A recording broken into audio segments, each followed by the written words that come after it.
আমি তার নাম উল্লেখ করছি না। যে আমায় ঘটনাটি বলেছে আমি তার ভরসাতেই বলি, তবে হয়তো শুনতে বেশি ভালো লাগবে। তার ভাষাতেই বলি হবে, হ্যাঁ তার ভাষাতেই বলি। ওকে, তো আমি পড়ছি ঘটনাটি। কোথাও কোথাও কোথাও বিশ্বাসযোগ্য, কোথাও কোথাও বিশেষ অযোগ্য, কিন্তু মানে তারপরেও ঘটনাটি পাঠিয়েছেন এবং আমি জানি না যে এই ঘটনাটি আপনাদের কেমন লাগবে। আমার কাছে ভালো লেগেছে পড়ে।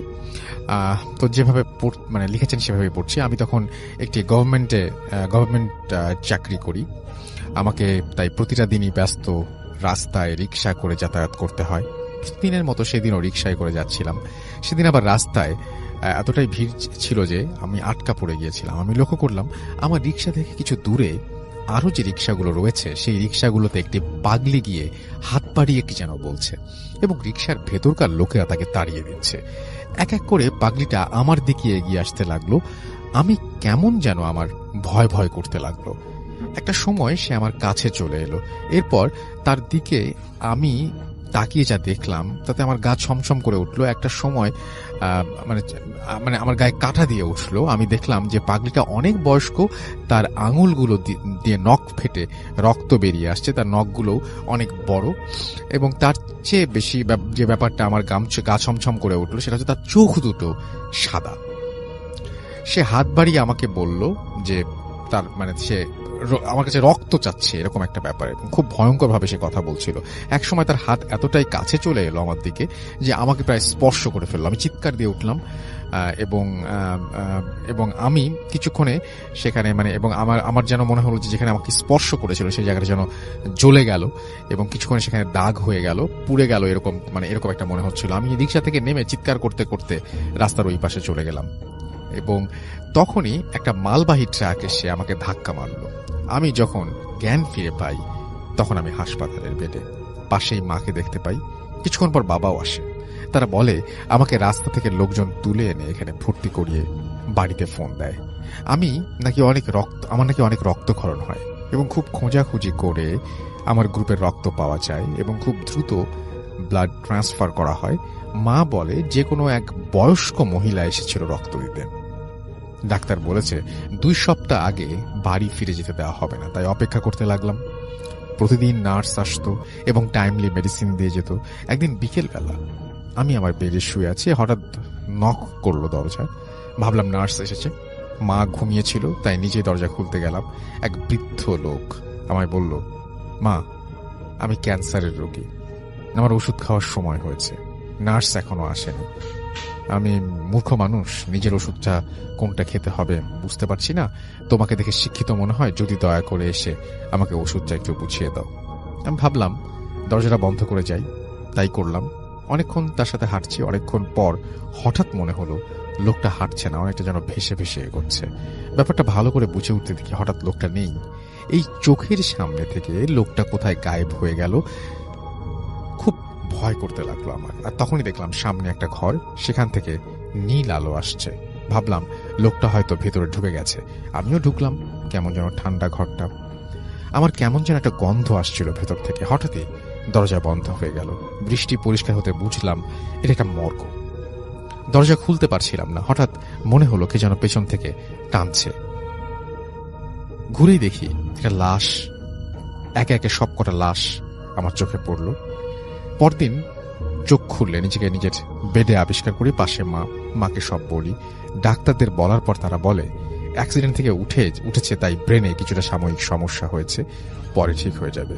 তবে আমি জানি আসলে সবই আমার চোখের সামনে ঘটেছে।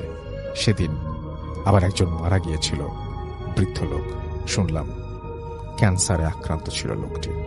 অনেক বড় ঘটনা, আমি এইটুকু পড়লাম। আশা করছি আপনাদের ভালো লেগেছে। ব্ল্যাক ম্যাজিকের যত ঘটনা সাধারণত প্রচারিত হয়, এই ঘটনাগুলি ভিকটিমকে কেন্দ্র করে। কোনো মানুষের কি পরিণতি হয়েছে সেটাকে আমরা ফুটিয়ে তুলি, কিন্তু আসলে ব্ল্যাক ম্যাজিক যারা করছে তাদের পরিণতি কি হচ্ছে এটা কিন্তু আমাদের আলোচনার অনেকটাই বাইরে থেকে যায়। খুব কম ঘটনাতেই ব্ল্যাক ম্যাজিকের পরিণতি, মানে যিনি করছেন ব্ল্যাক ম্যাজিক তার পরিণতিটা আমরা সাধারণত কম জানতে পারি। এবারের ঘটনাটি ঠিক তেমনি একটি ঘটনা, যেখানে যিনি ব্ল্যাক ম্যাজিক করেছেন এমন 2 ব্যক্তির পাল্টাপাল্টি পরিণতিকে কেন্দ্র করে আজকের এই ঘটনা আপনারা শুনতে যাচ্ছেন। তো আর কথা না বাড়িয়ে চলে যাই মূল ঘটনায়। ঘটনাটির স্থান নড়াইল জেলার লোহাগাড়া উপজেলার শালনগর ইউনিয়নে। আর ঘটনাটির সময় যখন শুরু হয় এটি মোটামুটি 1996 সাল থেকে 2005 কি 6 সালের মধ্যবর্তী সময়। এই প্রায় 10 বছরের একটি টাইম রেঞ্জ রয়েছে এখানে। শালনগর ইউনিয়নে একজন ফকির বা কবিরাজ আমরা যেটাকে বলি বা তান্ত্রিক বলি, যেটা সাধারণত গ্রামের ভাষায় তাদের নামের শেষে ফকির শব্দটা যোগ করা হয়, এমন একজন ফকির ছিলেন। তার নাম হচ্ছে এনায়েত ফকির। উনি জিনে ধরা, ঝাড়ফুঁক এই রিলেটেড বিষয়গুলো ট্রিটমেন্ট করতেন। ওনার আরেকটি শখ ছিল, নেহায়েত শখের বসে উনি কাজটি করতেন, সেটি হচ্ছে ওনার একটা ঘোড়া ছিল। গ্রামের বিভিন্ন মেলায় ঘোড়দৌড় প্রতিযোগিতা হতো, এখনো হয়তো বা কোনো কোনো জায়গায় হয়, কিন্তু আগের মতো এখন আর সেরকম দেখা যায় না। তো নড়াইল জেলায় ঘোড়দৌড় প্রতিযোগিতাটা এটা বেশ জনপ্রিয়। তো উনি এই নিজের যে ঘোড়াটি ছিল এই ঘোড়াটি নিয়ে সেই ঘোড়দৌড় প্রতিযোগিতায় অংশ নিতেন, এবং ওনার ঘোড়ার সাথে দৌড়ে অন্য কোনো ঘোড়া সাধারণত পারত না। উনি 1995-96 সাল থেকে ঘোড়াপালা শুরু করেন এবং বিভিন্ন মেলায় বা বিভিন্ন অনুষ্ঠানে ঘোড়দৌড় প্রতিযোগিতায় উনি ওনার ঘোড়াটা নিয়ে যেতেন এবং জয়লাভ করতেন। অধিকাংশ সময় ফার্স্ট প্রাইজটাই ওনার ঘোড়াটাকে কেন্দ্র করে উনি পেতেন। সময়টি ছিল 2002 সালের দিকে। শালনগর ইউনিয়নে একটি নামকরা মেলা হচ্ছিল। এই মেলায় ঘোড়দৌড়ের 3টা ইভেন্ট ছিল। উনি 3টা ইভেন্টে ওনার ঘোড়ার প্রতিযোগিতা ওনার যে ঘোড়ার সেটি নিয়ে যে সেখানে যাবেন সেটার জন্য তিনি নাম এনরোল করান। ঘোড়ার প্রতিযোগিতাটা ঘোড়ার দৌড়ের প্রতিযোগিতাটা এমন ছিল যে ঘোড়াটা একটা লাইনের একটা জায়গা থেকে ছেড়ে দেওয়া হবে, ঘোড়াগুলো দৌড়ে একটা জায়গায় গিয়ে আবার ফিরে আসতে হবে, কিন্তু ঘোড়ার উপরে কোনো মানুষ থাকা যাবে না। প্রথম রাউন্ডে ওনার ঘোড়া সহ আরো অনেকের ঘোড়া শুরু করে তাদের প্রতিযোগিতা। সেখানে এনায়েত ফকিরের ঘোড়াটি প্রথম স্থান অধিকার করে। কিন্তু অদ্ভুত ব্যাপার হচ্ছে ওখানে অন্য যে ঘোড়াগুলি ছিল এর অধিকাংশ ঘোড়াগুলোই ব্যাক করে আসে না। তারা দৌড় শুরু করেছে এবং একটা জায়গায় ফিরে আসার সময় তারা ফিনিশ লাইনে না এসে অন্যদিকে দৌড়ে চলে গেছে। মালিকটা সেই ঘোড়াগুলোকে আবার ধরে নিয়ে এসেছে। তো অদ্ভুত ব্যাপার, ঘোড়াগুলো তো পরে আসলেও ফিনিশ লাইনে তো আসার কথা, কিন্তু সেগুলো কেন আসছে না? দ্বিতীয় রাউন্ড শুরু হয়। দ্বিতীয় রাউন্ডেও এনায়েত ফকিরের ঘোড়াটি প্রথম স্থান অধিকার করে, আর অন্য ঘোড়াগুলো একই অদ্ভুত আচরণ করে। ওই সময় ওই গ্রামেরই আরেকজন ফকির বা তান্ত্রিক কবিরাজ, তার নাম ছিল ইসহাক ফকির, তিনিও তার ঘোড়াকে ওইখানে নিয়ে এসেছিলেন। দুইবার 2টা ইভেন্টে ঘোড়াকে নামিয়ে তিনি কোনো ফল পেলেন না, জয়লাভ করতে পারেননি। কিন্তু তিনি কিছু একটা বিষয় আঁচ করতে পেরেছিলেন, কারণ তিনি নিজেও একজন তান্ত্রিক বা ফকির বা কবিরাজ ছিলেন। তিনি সরাসরি এনায়েত ফকিরকে দোষারোপ করতে থাকেন, বলতে থাকেন যে তুই তন্ত্রমন্ত্র করে এই ঘোড়াগুলোকে দৃষ্টি বিভ্রম করে দিচ্ছিস, এই কাজটি বন্ধ কর, ন্যায়ভাবে প্রতিযোগিতায় অংশগ্রহণ কর। এনায়েত ফকির বিষয়টি অস্বীকার করে। ইসহাক ফকির বারবার যখন এনায়েত ফকিরকে দোষারোপ করছিল, একটি পর্যায়ে এনায়েত ফকিরের সাথে ইসহাক ফকিরের হাতাহাতি শুরু হয়ে যায়। যাই হোক, এনায়েত ফকির বলে যে থার্ড রাউন্ডেও আমার ঘোড়াটি প্রথম হবে, তুই যা পারিস কর। সত্যি থার্ড রাউন্ডেও এনায়েত ফকিরের ঘোড়াটি প্রথম স্থান অধিকার করে। ইসহাক ফকিরের ঘোড়াটি অন্যান্য ঘোড়ার মতো দিগ্ভ্রান্ত হয়ে অন্যদিকে চলে যায়। ইসহাক ফকির এবারও এসে এনায়েত ফকিরকে দোষারোপ করে এবং গালিগালাজ করতে থাকে। আবারও শুরু হয়ে যায় দুজনের মধ্যে হাতাহাতি। মানুষজন এসে তাদেরকে থামায়। ইসহাক ফকির এনায়েত ফকিরকে হুমকি দেয়, তোকে আমি দেখে নেব। এই বলে ইসহাক ফকির চলে যায়। এনায়েত ফকির তার ঘোড়াটিকে নিয়ে বিজয়ের বেশে বাড়িতে ফিরে আসে। 3টা পুরস্কার পেয়েছে সে। তার স্ত্রীকে বলে তার এই সফলতার কথা। স্ত্রী খুশি হয় এবং তার একটা ছোট ছেলে সন্তানও ছিল, সেও খুশি হয়। ঘোড়াটিকে সুন্দর করে গোসল করিয়ে খাইয়ে দিয়ে ঘোড়ার আস্তাবলে রেখে দেয়। ওই রাত্রে ঘটে একটি মর্মান্তিক ঘটনা। মধ্যরাতে হঠাৎ এনায়েত ফকির স্ত্রী চিৎকার চেঁচামেচি শুরু করে। এনায়েত ফকির বলে, কি হয়েছে? তার স্ত্রী বলে, তার ছেলেটি একদম নিস্তেজ হয়ে গেছে, নড়াচড়া করছে না, টেনে টেনে দম নিচ্ছে। এনায়েত ফকির উনি ওনার যে তন্ত্রমন্ত্র ঝাড়ফুঁক জানা ছিল, দ্রুত ঝাড়ফুঁক করে। তখন যখন দেখে যে কোনো উন্নতি হচ্ছে না, তখন উনি ওনার বাড়ি থেকে কয়েকটা বাড়ি দূরে একটি ভ্যানওয়ালাকে ডেকে তোলে, বলে যে দ্রুত উপজেলা সদর হসপিটালে নিয়ে যেতে হবে, মানে স্বাস্থ্য কমপ্লেক্স যেটা আর কি। ভ্যানে করে ওই রাতেই দ্রুত তার ছেলেকে যখন উপজেলা স্বাস্থ্য কমপ্লেক্সে নিয়ে যাওয়া হয়, কর্তব্যরত চিকিৎসক এনায়েত ফকিরকে জানায় তার সন্তান হসপিটালে নিয়ে আসার পথেই মারা গেছে। এনায়েত ফকিরের বাড়িতে নেমে আসে শোকের ছায়া। ছেলেকে দাফন কাফন শেষ করে উনি যখন বাড়িতে ফেরেন, বাড়িতে ফিরে দেখে আরেকটি ঘটনা। ওনার স্ত্রী অসুস্থ এবং ওনার শখের ঘোড়াটি সেটিও খুব অসুস্থ। তখন উনি বুঝতে পারেন বিষয়টি স্বাভাবিক না, নিশ্চয়ই এখানে অন্য কোনো বিষয় কাজ করছে। তখন ওনার স্ত্রী এবং ঘোড়াকে উনি বিভিন্ন ট্রিটমেন্ট করে, ঝাড়ফুঁক করে আল্লাহর রহমতে সুস্থ করে তোলেন। উনি বুঝতে পারেন এটি ওই ইসহাক ফকিরের কাজ। তিনি যে হুমকি দিয়েছিলেন এবং ঘোড়দৌড় প্রতিযোগিতায় তার ঘোড়াটা হেরে যাওয়ার কারণে এই কাজটি করেছেন। যাই হোক, আর স্ত্রী যখন সুস্থ হয়, ঘোড়াটিও যখন সুস্থ হয়ে যায়, স্ত্রী বলে, তোমার এই ঘোড়ার কারণে আজকে আমার সন্তানকে হারিয়েছি, এই ঘোড়াকে আর রাখা যাবে না। আবার কোনো এক প্রতিযোগিতায় যাবা, সেখানে আবার কারোর সাথে গোলমাল হবে, সে কোনো ব্ল্যাক ম্যাজিক করবে, আবার পরিবারের কোনো ক্ষতি হবে, সুতরাং এই ঘোড়াটি তোমাকে বিক্রি করে দিতে হবে। স্ত্রীর পীড়াপিড়িতে এনায়েত ফকির তার প্রিয় শখের ঘোড়াটি বিক্রি করে দিতে রাজি হন। খুব দ্রুত একটি ক্রেতাও পেয়ে যান। মোটামুটি ভালো দামেই ওই ঘোড়াটি বিক্রি হয়ে যায়, কারণ তার ঘোড়াটি খুব ভালো দৌড়াতে পারতো, সে সুঠাম দেহি ছিল ঘোড়াটি, যার কারণে ঘোড়াটির একটি নাম ডাক ছিল। বেশ ভালো মূল্যই পান এনায়েত ফকির। ঘোড়াটি বিক্রি করে দেন। 3 দিন পর, ঠিক 4 দিনের দিন সকালবেলা এনায়েত ফকির দেখেন যার কাছে তার ঘোড়াটি বিক্রি করে দিয়েছিলেন, সেই লোকটি ঘোড়াটি নিয়ে এনায়েত ফকিরের বাড়িতে হাজির। এনায়েত ফকির জিজ্ঞেস করলেন, কি হয়েছে?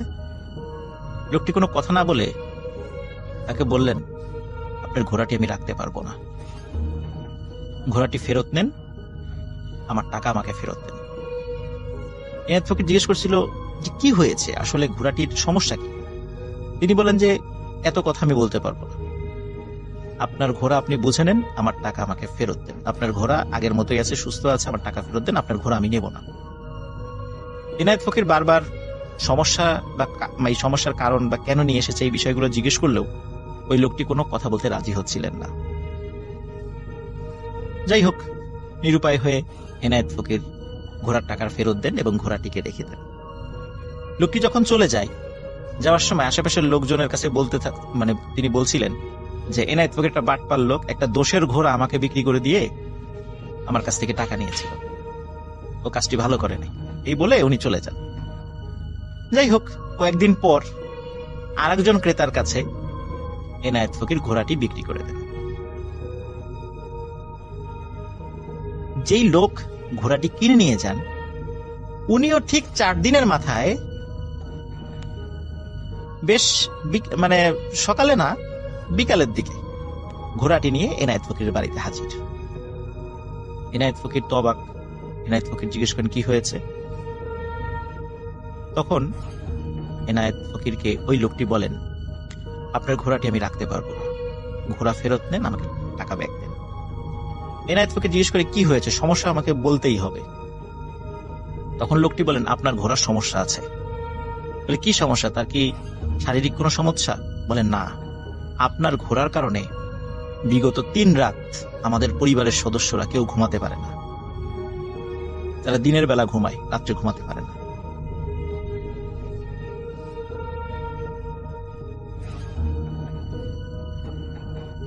এনায়েত ফকির লোকটির কথা শুনে খুবই অবাক হয়।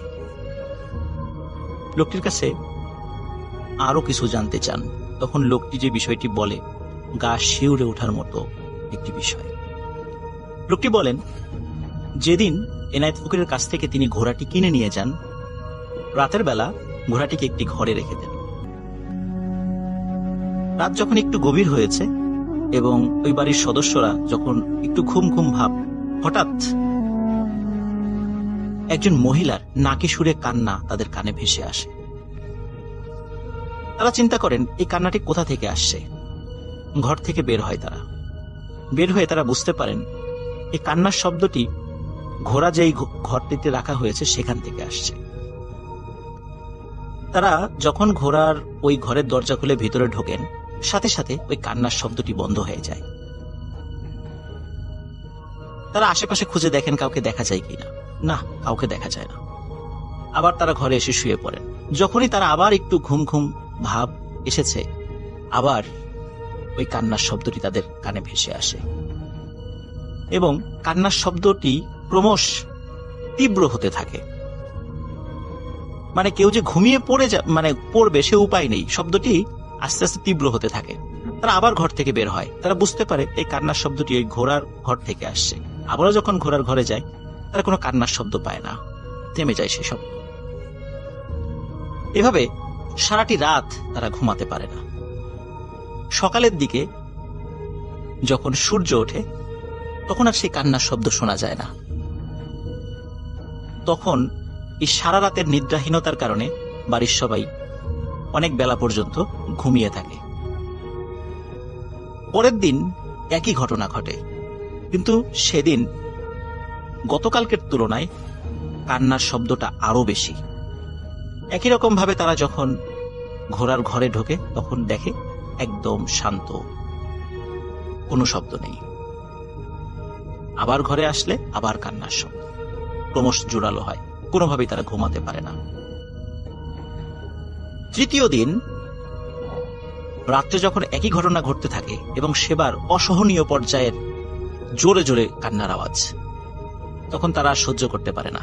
তখন বাড়ির সদস্যরা সিদ্ধান্ত নেয় ঘোড়াটিকে একটি মাঠের মধ্যে বেঁধে রাখা। ঘোড়াটিকে যখন মাঠের মধ্যে বেঁধে রাখা হয়, তখন ওই ঘরে আর কোনো কান্নার শব্দ শোনা যায় না। বাড়ির সদস্যরা সিদ্ধান্ত নেয় সকাল হলে এই ঘোড়াটিকে তাদের মালিকের কাছে, আগের মালিকের কাছে ফিরিয়ে দিয়ে টাকা ফেরত নিয়ে আসা।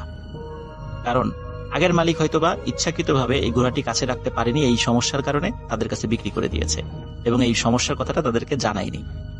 এই চিন্তা করে তারা সিদ্ধান্ত নেয় ঘোড়াটিকে ফেরত দেওয়া হবে। যেহেতু অনেক রাত পর্যন্ত ওই রাত্রে তারা ঘুমাতে পারেনি, বেশ বেলা পর্যন্ত ঘুমিয়ে দুপুরের পরে খাওয়া দাওয়া করে ওই লোকটি ঘোড়া নিয়ে রওনা দেয়। বিকালে এসে এনায়েত ফকিরের বাড়িতে পৌঁছায়। এনায়েত ফকিরকে যখন এই বিষয়গুলি খুলে বলে, এনায়েত ফকির খুবই অবাক হয়। কারণ এতদিন ধরে এই ঘোড়াটি তিনি পেলেছেন, কখনো এই সমস্যা হয়নি। তবে হঠাৎ কেন এই সমস্যা এখন দেখা দিচ্ছে, উনি কিছুটা বুঝতে পারেন।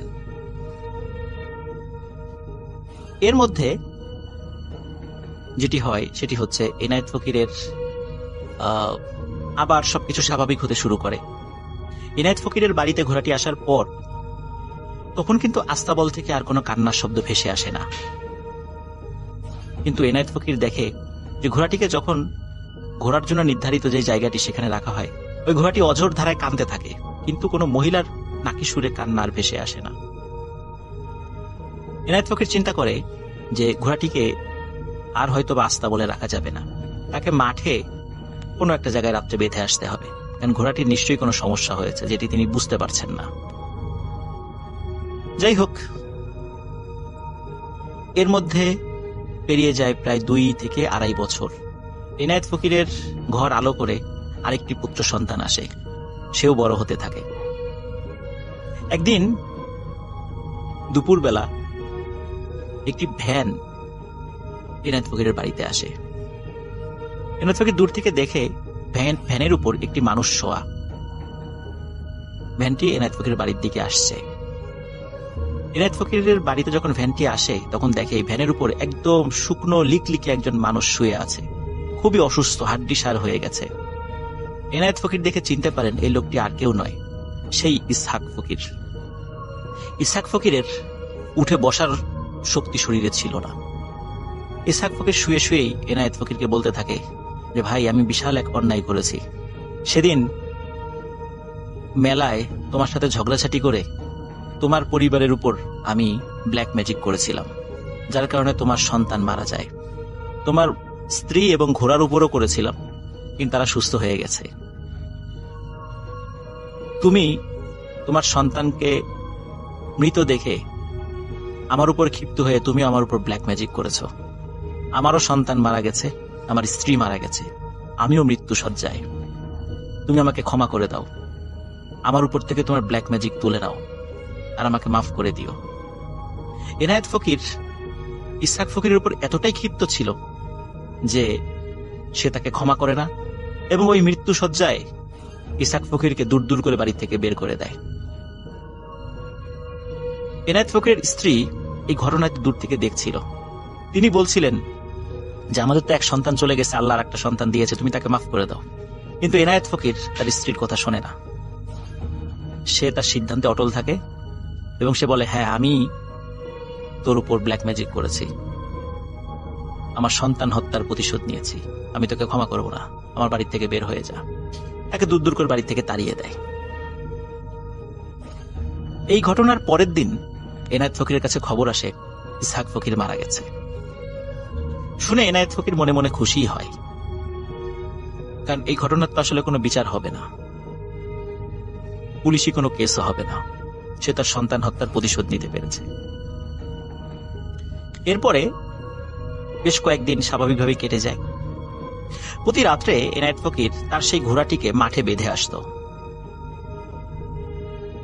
এক রাতে খাওয়া দাওয়া করে ঘোড়াটিকে মাঠে বেঁধে আসতে চায়। সাধারণত তার বাড়ি থেকে 5 থেকে 7 মিনিটের হাঁটা পথের দূরত্বে ঘোড়াটিকে বেঁধে আসে। তার স্ত্রী বুঝতে পারে অনেকক্ষণ হয়ে যাচ্ছে, এনায়েত ফকির আর ফিরে আসছে না। 1 ঘন্টা, 2 ঘন্টা, 3 ঘন্টা হয়ে যায়, ফিরে আসছে না। তার স্ত্রীর মনে সন্দেহ হয়। তিনি একটি হারিকেন হাতে নিয়ে পার্শ্ববর্তী যে ঘরগুলো আছে, যে পরিবারগুলো আছে, তাদের বাড়িতে যান, তাদেরকে ডেকে তোলেন এবং সেই বাড়ির আরো কিছু সদস্যদেরকে নিয়ে মাঠের মধ্যে যান। মাঠের মধ্যে গিয়ে দেখেন যে জায়গাটিতে ঘোড়াটাকে বেঁধে রাখা হতো সেখানে একটি খুঁটো গাড়া আছে, খুঁটোর সাথে দড়িও আছে, যেটি ঘোড়ার পায়ের সাথে বেঁধে রাখা হতো, কিন্তু ঘোড়াটিকে দেখা যাচ্ছে না, এনায়েত ফকিরকেও দেখা যাচ্ছে না। তখন তারা টর্চ লাইট জ্বালিয়ে চারদিকে খুঁজতে থাকেন এবং জোরে জোরে এনায়েত ফকিরের নাম ধরে ডাকতে থাকেন। হঠাৎ একজন চিৎকার দিয়ে বলে, পেয়েছি, ঘোড়াকে পেয়েছি।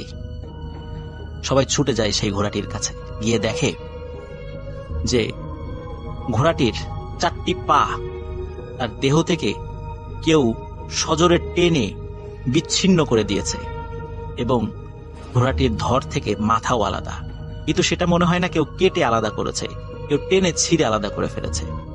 ঘোড়াটির মৃতদেহ পড়ে আছে। বুঝতে পারে এটা কোনো মানুষের কাজ হতে পারে না। এনায়েত ফকির কোথায়? তারা হন্যে হয়ে খুঁজতে থাকে পুরো মাঠ, পাওয়া যায় এনায়েত ফকিরকে। সেই ঘোড়াটির মতো একই রকম ভাবে, মর্মান্তিক ভাবে এনায়েত ফকিরের শরীর থেকে হাত, পা, মাথা বিচ্ছিন্ন অবস্থায় পাওয়া যায়। প্রিয় লিসেনার্স, পরবর্তীতে জানা যায় যে ইসহাক ফকির কিছু জিন পালতেন, সেই জিনের মাধ্যমে উনি ব্ল্যাক ম্যাজিক গুলো চর্চা করতেন। যখন ইসহাক ফকিরও উনি যখন মৃত্যু শয্যায় চলে যান, তখন ইসহাক ফকিরের পালিত জিনেরা তারা ইসহাক ফকিরকে পরামর্শ দেয় যে এনায়েত ফকির তার উপর যে ব্ল্যাক ম্যাজিক করেছে এটি তারা কাটাতে পারবে না, অবশ্যই এনায়েত ফকিরকে কাছে গিয়ে ক্ষমা চাইতে হবে। তিনি যদি এই ব্ল্যাক ম্যাজিকটা কাটান তবে উনি বাঁচতে পারবেন, তাছাড়া বাঁচা সম্ভব নয়। এই জন্যই ইসহাক ফকির এনায়েত ফকিরের বাড়িতে গিয়েছিলেন, কিন্তু মৃত্যু শয্যায় দেখেও এনায়েত ফকির ইসহাক ফকিরকে ক্ষমা করেননি। ইসহাক ফকির মারা যায়। ইসহাক ফকিরের যে পালিত জিনেরা ছিল তারা এনায়েত ফকিরের উপর খুবই ক্ষিপ্ত হয়। তারা চিন্তা করে এর প্রতিশোধ নিতেই হবে, তাদের মালিকের হত্যার প্রতিশোধ নিতেই হবে। কারণ মৃত্যুসজ্জায় একজন মানুষ ক্ষমা চেয়েছে, ক্ষমা চাইলে তো আল্লাহ মাফ করে দেন, কিন্তু সে কেন ক্ষমা করলো না? এই জন্য তারাও সুযোগের অপেক্ষায় ছিল। এই সুযোগ চলে আসে একদিন। যখনই সেই সুযোগটি পায় তখনই সেই ঘোড়া আর এনায়েত ফকিরকে ওই জিনেরা নির্মমভাবে হত্যা করে। প্রিয় লিসেনার্স, ওই ঘোড়াটি কেন কাঁদতো? আসলে জানা যায় বা পরবর্তীতে জানা গিয়েছিল যে ওই ঘোড়াটি সবসময় এই চিন্তা করে কাঁদতো যে তার মালিক খুব তাড়াতাড়ি হয়তো বা মারা যাবে, তার উপর বিপদ আসছে। যেহেতু তার উপর ব্ল্যাক ম্যাজিক করা হয়েছিল, ওই ঘোড়াটির সাথেও একটি জিন থাকতো, সে ওই ঘোড়াটিকে পাহারা দিত। সেও তার মালিকের জন্য কান্নাকাটি করত, কিন্তু সেই জিনটি ছিল বোবা, সে কিছু বলতে পারত না। এভাবেই এনায়েত ফকির এবং ইসহাক ফকিরের করুণ পরিণতি ঘটে। আর ব্ল্যাক ম্যাজিকের যারা করেন তাদের পরিণতি কি হয়? এনায়েত ফকির এবং ইসহাক ফকির তাদের উজ্জ্বল দৃষ্টান্ত। নড়াইল জেলার লোহাগাড়া উপজেলার শালনগর ইউনিয়নে এনায়েত ফকির এবং ইসহাক ফকিরের ঘটনা অনেকেরই মুখে মুখে। সবাই ভালো থাকবেন, সুস্থ থাকবেন। আমি এরশাদ, উত্তরা থেকে। জি। রাসেল ভাই, আজকে যে ঘটনাটা বলবো এটা আমার কাজিনকে নিয়ে, but that took place on 1980s, অনেক আগে। আমার আঙ্কেল ছিলেন একজন renowned contractor at that time. ওনার বেসিক্যালি ওনার কাজ ছিল গভর্নমেন্টের বেজেস এবং হসপিটালগুলো করা। তো আমার কাজিনের নাম হচ্ছে লাকি আপা, ওই সময় ক্লাস 6-এ পড়তেন। তো uncle sometimes day and night উনি অনেক বিজি থাকলেন, বিকজ দ্য কনস্ট্রাকশন কোম্পানি অনেক কাজ একসাথে চলতেছে। এবং টিল নাও বরিশালে সবাই ওনাকে মানে এক নামে চিনে, যদিও হি অলরেডি ডেড, পাসড অ্যাওয়ে। তো এরকম একদিন হঠাৎ করে 1980s-এ একদিন সাডেনলি সকালবেলা আঙ্কেল যখন ঘুম থেকে উঠলেন, দেখে উনি কিছু দেখতে পাচ্ছেন না চোখে, আই মিন ফুললি ব্লাইন্ড। তো তারপরে 1 বছর মনে করেন ঢাকা এবং আমাদের মানে বাংলাদেশে এবং ইন্ডিয়াতে তখন তো এত জায়গা মানুষ যেত না, যতটুকুর মধ্যে যাওয়া যায়, যত আই স্পেশালি যারা ছিলেন সব ওরা মোটামুটি ছোট বড় থেকে শুরু করে মানে কবিরাজ বৌদ্ধ সব শেষ করছে, বাট কোনো কিছুতে কিছু হয়নি, অল ইন ভেইন। তো ওদের বাসায় এক কাজের মহিলা থাকতেন, মানে উনি she was the permanent maid. তো লাকি আপাকে উনি একবার বলছিল যে এইসব কাজ যখন হয় এটা তো কোনো ওষুধ দেওয়া হয়নি, এসব কাজ সাধারণত জিন পরে ঠিক করতে পারে। তো লাকি আপার মাথার মধ্যে এই জিনিস, বিকজ দ্যাট টাইম উনি 6-এ পড়তেন, অনেক ছোট ছিলেন, এটা তার মাথার মধ্যে ঢুকে গেছে। তারপর থেকে she was very much lovable to her father, খুবই আদর করতো কাকা ওনাকে। তো উনি ওনার কাজ ছিল এরকম একটা মোটামুটি একটা ইয়েতে চলে আসছে যে প্রত্যেকদিন স্কুল থেকে হয় স্কুলে যেত বা যেত না, উনি সারাদিন পিছনের দরজায় বসে বসে জিন্দে ডাকতো যে আমার বাবাকে এসে ঠিক করে দিয়ে যাও। তো এরকম একদিন 3-4 মাস চলে গেছে। তো চাচি এবং আমার যে লাকিয়াপার বড় ভাই ওনারা একবার ঢাকা আসে, কাকার যে রিপোর্ট নিয়ে ইন্ডিয়া থেকে এক ডাক্তার আসে, তাকে দেখাবে, তার সাথে কনসাল্ট করবে। তো লাকিয়াপা ছিলেন আর ওই যে ওনার বাসার যে মেয়েট ছিলেন এরা ছিলেন, শুধু বাসার কাকা তো আছে, উনি তো কিছু দেখতে পান না। তো তাদের বাসাটা ছিল অনেক বড়, একতলা বাসা, বাট ইট ওয়াজ লাইক প্রায় 9-10টা রুম ছিল বাসার মধ্যে, অনেক বড় বাসা ছিল। তো লাকিয়াপার ঘুমাইছে, তখন তো ডিজেল আই মিন এখনকার মতো ডিজিটাল ওয়াচ ছিল না, রাতে দেখা যেত না, তখন ওয়াল ক্লক ছিল বড় বড়। তো লাকিয়াপা যেটা শুনছে যে 4টা ঘন্টা বাজছে, উনি ঘুমাতে ছিলেন, সাডেনলি উনি শুনতেছে ছাদের উপরে অনেকে নাচতেছে। উনি নিচে ঘুমাচ্ছেন বাট শুনতেছে ছাদের উপর নাচতে, বাট আফটার সামটাইমস এটা তার কাছে মানে ভিজিবল মনে হচ্ছে, সে দেখতেছে যে প্রায় 20-22 জন খুব সুন্দরী মেয়ে ওয়েডিং ড্রেস পরা তারা সাদের মধ্যে নাচতেছে। আচ্ছা, নাচতেছে এবং তারা তাকে এইভাবে রিয়াক্ট করতেছে যেন তার বাবার চোখটা তারা ঠিক করতে আসছে। মানে ওই ঘুমের মধ্যে বা উনি জাগনে পেয়েছে, অনেক ছোট তো, উনি বিছনা থেকে নামতে গেছে, তখন ওই যে ওনার যে মেয়েট উনি তাকে ধরছেন এবং বলছে খবরদার তুমি এগুলো যায় না। তার মেয়েরও শুনতে পাচ্ছেন যে ছাদের মধ্যে এরকম শব্দ হচ্ছে। তো সাডেনলি ওই যে যেমন একতলা বাসাগুলো যে ছোট সিঁড়ি থাকে ছাদে যাওয়ার, হঠাৎ সাডেনলি দেখে যে ওখান থেকে সারি দিয়ে আপনার প্রায় 18-19 জন মানে মেয়ে নেমে আসছে। নেমে আসতে এসে সরাসরি যে চাচা যে রুমে ছিল ওই রুমের দরজাটা খোলা ছিল, ওটার মধ্যে ঢুকতেছে যখন মানে 18 জনের মধ্যে না দেওয়া 22 18 জনের মধ্যে ঢুকেছে, তখন ফজর আজান দিছে পরে তখন তারা থমকে দাঁড়াইছে ওই 4 জন, তারা আর ঢুকে নেই। যে 18 জন ঢুকছিল ভিতরে তারাও আস্তে আস্তে বের আসে, এসে ওই ছাদের সিঁড়ি দিয়েই আবার ছাদে চলে গেছে। তারপরে চাচা অনেকদিন বেঁচেছেন, লাইক 12-13 ইয়ার্স, বাট তার চোখ আর কখনোই ভালো হয়নি। It was my first story Russell ভাই। Thank you so much, thank you. আমরা চলে যাব আমাদের পরবর্তী অতিথির কাছে। আপনার নামটা প্লিজ একটু বলবেন, তারপর আপনি কোথা থেকে এসেছেন সেটা বলবেন, এবং তারপরে আপনার ঘটনায় যাব আমরা। আমি ওমর ফারুক, আমি এসেছি মিরপুর 12 থেকে। জি। আমি যে স্টোরিটা আজকে শেয়ার করবো সেটা হচ্ছে আসলে আমি রাইট নাও যে বাসাটা আছি ওই বাসাটা নিয়ে। তো ভাই আমি হচ্ছে মানে আমার আগে যে প্রিভিয়াস যে বাসাটা ছিলাম, বাসাটা আমি খুব লেট করে ছাড়ি, যেরকম মাসের মানে বাসাটা ছেড়ে দিয়েছি কিন্তু বাসা খুঁজতে লেট হয়েছিল। তো মাসের 30 তারিখে আমি একটা বাসা খুঁজে উঠে যাই, মানে ইমিডিয়েট ওঠা দরকার ছিল। তো আমি একটা বাসা পাই, সেটা হচ্ছে যে বাসাটা 8 তলায় রুম খালি ছিল। এটা হচ্ছে ভাই আমি বলবো হচ্ছে আপনার 8 তলায় ছাদের উপরে এক ইউনিট আর আরেক সাইডে ছাদ।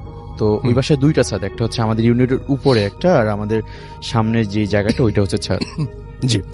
তো আমি যে রুমটা ফাঁকা পাই সেটা হচ্ছে যে আমার ছাদ থেকে উঠেই যে ফার্স্ট রুমটা।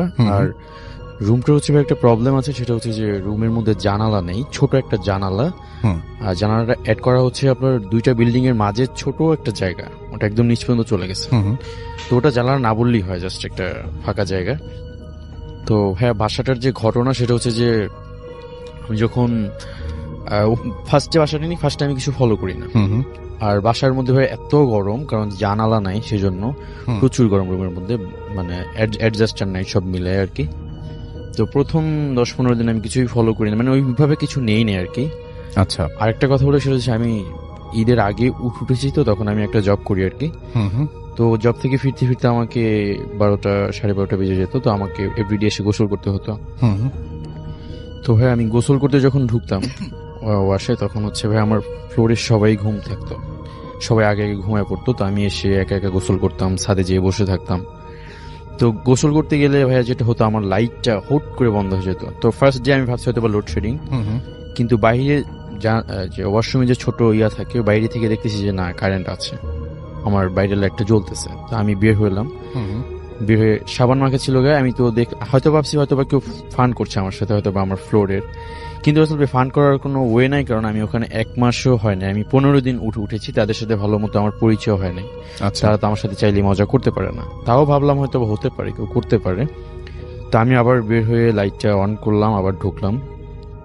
আমি গোসল করে ওই দিন বের হলাম। বের হওয়ার পরে আমি রুমে গেলাম। ওই দিন সামথিং সবকিছু ঠিকঠাক ছিল। পরের দিন ওই দিন আমার বন্ধ ছিল আর কি। তো ভাই আমি ছাদে বসে থাকতাম, বসে বসে ব্রাউজ করতাম, ইউটিউব দেখি, এগুলো করি আর কি, রুমের মধ্যে যেহেতু গরম। আর হচ্ছে ভাই আমার চলছিল আর কি, সেমিস্টার ফাইনাল চলছিল, পড়তে হতো আমাকে রাত জেগে। তো পরে আমি যখন ক্লান্ত হতাম তখন ছাদে যেয়ে বসতাম আর কি। তো ভাই ওই দিন আমি ছাদে যাওয়ার পরে, ওই দিন হচ্ছে জ্যোৎস্না ছিল আর কি। হঠাৎ করে আমি মানে ফলো করলাম যে আমার ছায়াটা অনেক বড়, মানে বিকট একটা ছায়া। এটা ফার্স্টে আমি যখন দেখলাম তখন ভাবলাম হয়তো বা মানে কিছু মনে করিনি, কিছুক্ষণ 5 সেকেন্ড পরে আমার হচ্ছে কেমন যেন আবার আমার ব্রেন আমাকে সাজেস্ট করলো যে না, এরকম তো হতে পারে না, তোমার ছায়া এত বড় হওয়ার কথা না। তা আমি তাকায় এবার পিছনে তাকালাম। আমি বলছি ভাই আমার বাসার 2টো ছাদ, একটা হচ্ছে আমার বাসার সাথে যেটা, আর হচ্ছে আমার মাথার উপরে যে ছাদটা, আমি তো সবার ফার্স্ট টপ ফ্লোর। তো ভাই আমি সাথে সাথে আমি হচ্ছে আমার উপরে যে ছাদ ওখানে তাকাইলাম, তাকায় দেখলাম যে ওখানে কেউ নেই। কিন্তু তখন সাথে সাথে সামনে তাকানোর পরে দেখি যে ওই ছায়াটা আর নাই, আমার যে নর্মাল ছায়াটা ওই ছায়াটাই আছে। তো ভাই আমি একটু ঘাবড়ে যাই আর কি। আর এগুলো আমি ভাই কম লিভ করি, আর আমার মধ্যে কেমন একটা কিউরিয়াসিটি কাজ করে যে আমি এগুলো একটু দেখবো। তো আমি এই জন্য উপরের ছাদে চলে গেছি যে উপরের ছাদে আছে কিনা। তো উপরের ছাদে সবকিছু ঘুরে আসলাম, কোনোটাই কিছু হচ্ছে না। কিন্তু তখন রাত 1:30টার মতো বাজে। আর ভাই যেই সমস্যাগুলো হচ্ছে সব এই একটার পরেই হচ্ছে। আর গোসল করতে গেলে যে লাইটটা বন্ধ হয়, এটা ভাই কন্টিনিউ রাত্রেবেলা আমি যদি 1টার পরে ওয়াশরুমে যাই সেম হয়। আর হচ্ছে দরজার মধ্যে মনে হচ্ছে যেন কেউ নখ দিয়ে, ওয়াশরুমে দরজার মধ্যে নখ দিয়ে কেউ হচ্ছে 4-5টা আঙ্গুল দিয়ে যদি টোকা দেয় ওরকম মনে হয়। তো এটা আমি ইউজ হয়ে গেছি ভাই, ওটা এখন আমার কাছে এরকম লাগে না। তো পরের দিন ভাই যেটা দেখছি সেটা হচ্ছে যে আমি ওই দিনও ছাদে বসা ছিলাম, ব্রাউজ করতেছি, হঠাৎ করে আমার মনে হলো আমার বাসাটার অপোজিট সাইডে হচ্ছে 4টা বাসা বলতে ওগুলো আমার সেম, মানে ওগুলোও 8 তলা আর কি। তো ভাইয়া ওই বাসায় আমি এখন পর্যন্ত দেখিনি কাউকে ছাদে উঠতে, হয়তো বা মানে ওই বাসায় হচ্ছে আপনার চাষ করা কি, মানে যেরকম ফল গাছ আছে সেজন্য ছাদে উঠতে দেন হয়তো বা কাউকে। তো রাত্রেবেলা তখন ওরকমই বাজে 1টার পরেই, তো দেখলাম যে একজন মানে মুরব্বী নাকি বলতে পারো, আমি ফেস দেখতে পারিনি ওনার, মানে সাদা জুব্বা টাইপের আমি ফলো করছি, উনি ছাদের এই মাথা থেকে ওই মাথা হাঁটছে আমার অপোজিট এটা। তো আমি দেখে ছাদের সাইডে চলে গেলাম, মানে ওনার চেহারাটা ফলো করতে যাচ্ছি, কিন্তু ওনার যে ডাক দিব এটা হয়তো হতেই পারে কেউ হয়তো বা ক্লান্ত হয়েছে এই জন্য ছাদে আসছে। তো আমি কিছু মনে না করে আবার এসে বসলাম যে তার মতো সে থাকে আমার মতো আমি থাকি। তো আমি ফেসবুকে ছিলাম, হঠাৎ করে ভাই মনে হলো যে উনি আমার যে বাসার ছাদ, উনি আমার ছাদে চলে আসছে। আচ্ছা, তো এবার আমি মানে এটা আমার মনের মধ্যে থেকে কাজ করতেছে যে এরকম কিছু হচ্ছে। তা আমি সামনের সাথে আবার ফলো করলাম, ওখানে উনি নাই। এবার আমার ভয় ঢুকে গেছে মনের মধ্যে যে উনি কি আসলেই তাহলে আমার সাথে চলে আসছে। এবার আমার সাথে যখন আমি তাকাইলাম পেছনে আমার উপরে ছাদটায়, তো আমার মনে হলো আমি যখন তাকাইছি তখনই উনি আমাকে ক্রস করছে, মানে আমার থেকে উনি লুকায় গেছে। এরপর আমার মনে হলো যে আমার ছাদেই হাঁটতেছে উনি, আমি ওনাকে ঝাপসা দেখতে পাই, আমি ভয় পেয়ে গেছি। তো আমার অপোজিট সাইডে যে ভাইয়া থাকে তাসিফ ভাইয়া আর ইমরান ভাই, আমি ওনাদের নক করলাম, একটু সামনে যেয়ে নক করলাম দরজায় যে ভাই একটু বের হন, কারণ আমি সলভ হতে চাচ্ছিলাম যে আসলে আমি কি দেখতেছি। তো তাসিফ ভাইয়া ঘুমছিল, ইমরান ভাই বের হয়েছে। ইমরান ভাই বের হওয়ার পর তাকে নিয়ে আমি উপরের ছাদটা ঘুরলাম, আমাদের ছাদটাও ঘুরলাম, কিন্তু কোথাও কিছু নাই। তারপর আমি নিচে আসলাম, নিচে এসে বললাম সরি ভাইয়া হয়তো আমি ভুল দেখছি। তো উনি আমারে বলতেছে, তাসিফ ভাইয়া ওই দিনকে ওই সময় কিছু বলেনি, সকালে বলতেছে যে ভাইয়া আমি কালকে ওয়াশরুমে গেছি, ওয়াশরুমে ভাই আমার 2-3 বার লাইট অফ হয়ে গেছে, কিন্তু বাইরে বের হয়ে দেখি যে আমি লাইটের সুইচ দেয়া। তা আমি ওনারে তখন আর কিছু বলি নাই, পরে বললাম যে ভাই আমি তো আপনাকে ডাক দিছি এই কারণ। তো আসলে ভাই এই গেল। আর হচ্ছে আমার বাসার ছাদে তো ভাই বললাম টপ, ওই উপরে আর কিছু নাই, কিন্তু আমি রাত্রেবেলা যেটা টের পাই সেটা হচ্ছে যে আপনার এই যে লোহার কিছু চেয়ার থাকে, ওগুলা টানলে যেরকম শব্দ হয়, ঘর ঘর করে একটা শব্দ হয়। তো আমার মনে হয় যে ওরকম আমার উপরে হয়তো বা কেউ ওরকম চেয়ার টানছে। আর না হলে ভাই ওই যে পুতা চিনেন হয়তো বা, গ্রামে পুতা বলা হয় না, এটা কি? এটা হচ্ছে আপনার যে মানে কিছু ধরেন মরিচ বাটার জন্য যেটা ইউজ করে থাকি গ্রামে। আচ্ছা আচ্ছা, শিলপাটা, এক্স্যাক্টলি শিলপাটার সাথে যেটা থাকে আর কি, সরি। আচ্ছা আচ্ছা আচ্ছা। তো ওইটা মনে হচ্ছে যে কেউ হাত দিয়ে ছেড়ে দিচ্ছে, ছেড়ে দিলে যে গড়ায় গড়ায় যায় ওরকম। আসলে আমি মানে এটা খুবই বাজেভাবে এমন একটা শব্দ হয় মানে কানের মধ্যে এসে ঢুকে।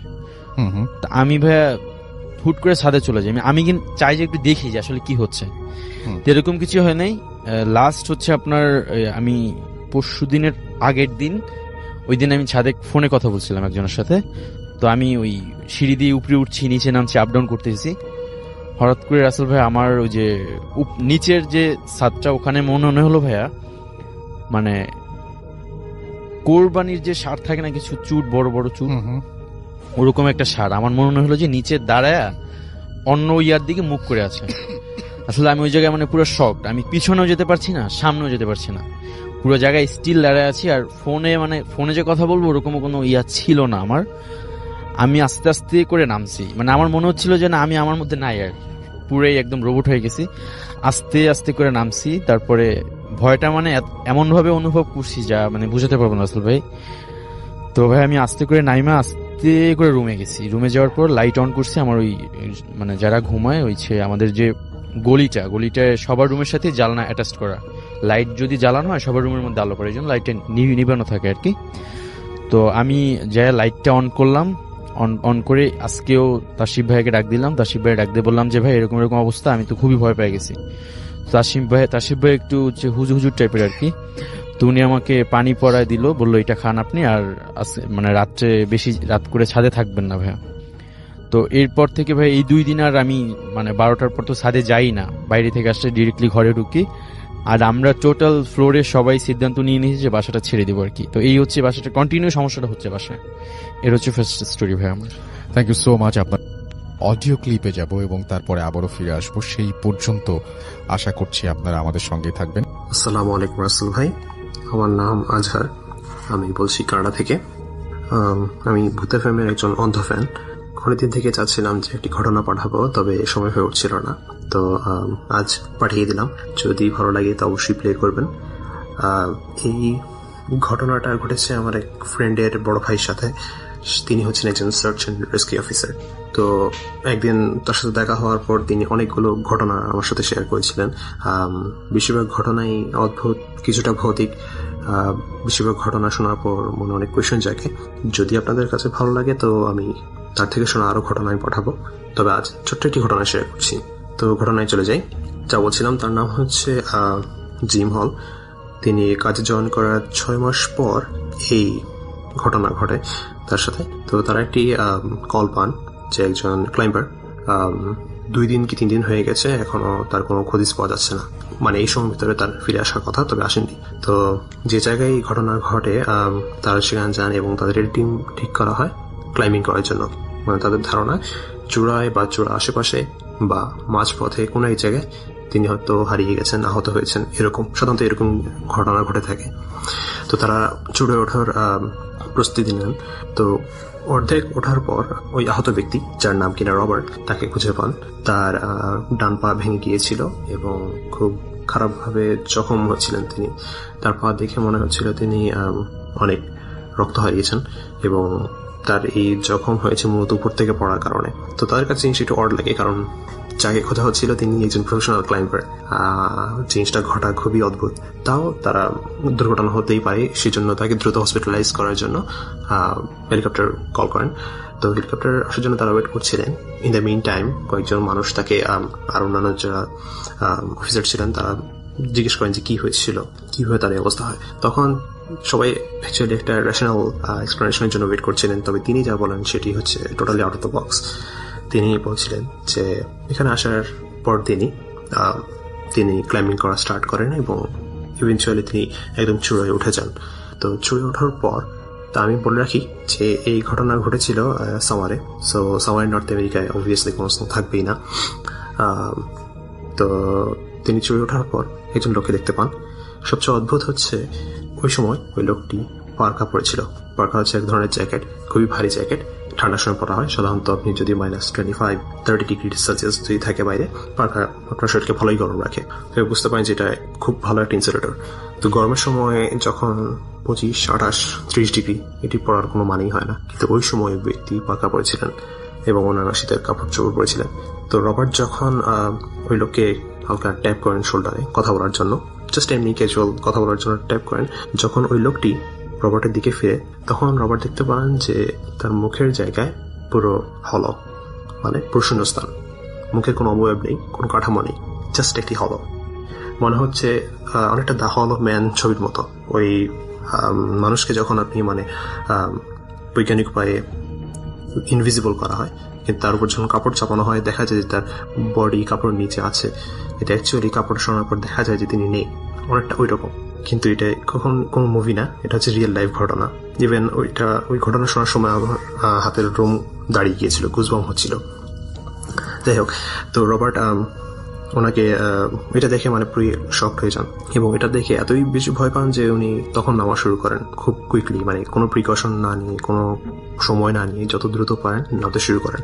এবং প্রায় অর্ধেকের কাছাকাছি আসার সময় তার পা হড়কে যায় এবং তিনি খুব খারাপভাবে পড়ে যান একটি মডারেট উচ্চতা থেকে, যার কারণে তার পা ভেঙে যায় এবং সার্ফেসটা খুবই হার্ড হওয়ার কারণে তিনি তার পাও ভেঙে যায় এবং তার চামড়া ছিঁড়ে যায় এবং খুব খারাপভাবে জখম হন এবং তিনি অনেক রক্ত হারান। তো যখন তার এই অবস্থা হয় তখন তিনি বুঝতে পারেন যে তিনি আর নামতে পারবেন না। তো তিনি একটি গর্তের মতো জায়গা আবিষ্কার করেন পাহাড়ের গায়ে এবং সেখানেই লুকিয়ে থাকেন।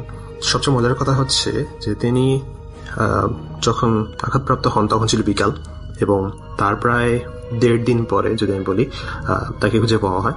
তার মানে 2 রাত। এই 2 রাতই তিনি কাউকে পাহাড় থেকে ওঠার এবং নামার আওয়াজ শুনতে পান এবং গোপন বিদায় চিৎকারের আওয়াজও শুনতে পান ভোরের দিকে।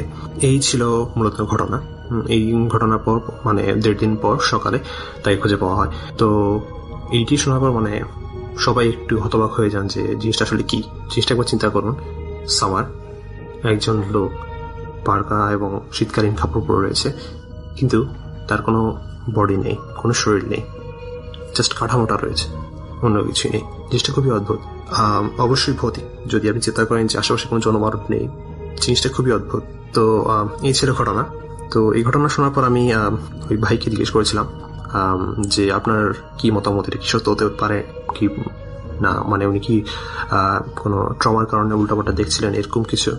তখন তিনি বলছিলেন হ্যাঁ, এটার একটা সম্ভাবনা থেকেই যায়, তবে আমার যা মনে হচ্ছে এরকম কিছু হয়নি, কারণ মূলত তিনি একজন প্রফেশনাল ক্লাইম্বার। তো ট্রমার কারণে তিনি এরকম উল্টাপাল্টা বলবেন বা অত্যধিক পরিশ্রমের কারণে বলবেন, এই জিনিসটা আসলে মানা যায় না। এবং ওই সময় খুব খুব মানে এক্সট্রিম কোনো ওয়েদার ছিল না, যে কারণে তিনি এই জিনিসটা বলতে পারেন, মানে হাই টেম্পারেচার বা হাই কোল্ড এরকম কিছুই ছিল না। তো এটা কেন বলবেন তিনি? দ্বিতীয় কারণ হচ্ছে যে আমার জবের কারণে আমি অনেক উদ্ভট ঘটনা শুনেছি এবং এটাও তার মধ্যে একটা। তো সেই জন্য আমি কখনোই এগুলো অবিশ্বাস করি না, কারণ এগুলো ঘটে। আরো অন্যান্য অনেক অদ্ভুত ঘটনা আমার সাথে ঘটেছে যা আমি দেখেছি। সাধারণত আমরা এগুলো কারোর সাথে শেয়ার করি না, কারণ অনেক সময় মানুষজন বিশ্বাস করবে না। তো রাসেল ভাই, এই ছিল আমার ঘটনা। যদি ভালো লাগে অবশ্যই শেয়ার করবেন, আর ইভেন যদি লিসেনারদের ভালো লাগে তাহলে আমি ওনার কাছ থেকে শোনা আরো কিছু অদ্ভুত ঘটনা শেয়ার করব। তাহলে আজ এ পর্যন্তই, আল্লাহ হাফেজ। আপনার নামটা প্লিজ একটু বলবেন, আপনি কোথা থেকে এসেছেন, তারপরে আপনার ঘটনায় যাবো আমরা। আপনার তো ছোট ছোট অনেকগুলো ঘটনা আছে, আপনার নাম আর আপনি কোথা থেকে এসেছেন সেটা আগে শুনুন। থ্যাংক ইউ রাসেল ভাই। আমি রাইয়ান, তেজগাঁ থেকে এসেছি। প্রথমেই যে ঘটনাটা আমি শেয়ার করতে চাইবো আজকে, জি, সেটা কিছুটা স্বপ্ন রিলেটেড। জি, আপনাকে যেটা আমি বলছিলাম বাইরে, ব্যাপারটা ছিল এরকম। আমাদের বাসা যেহেতু তেজগাঁয়, ওই টাইমটায় আমরা গ্রাউন্ড ফ্লোরে থাকতাম। তো একদিন রাতে ঘুমালাম। তো ঘুমানোর পর হঠাৎ করেই আমি অল অফ এ সাডেন আমি দেখতে পেলাম যে আমি আমার নানার বাসায় চলে গেছি। আচ্ছা, ওই মুহূর্তে। এবং আমার নানার বাসা ছিল ধানমন্ডিতে।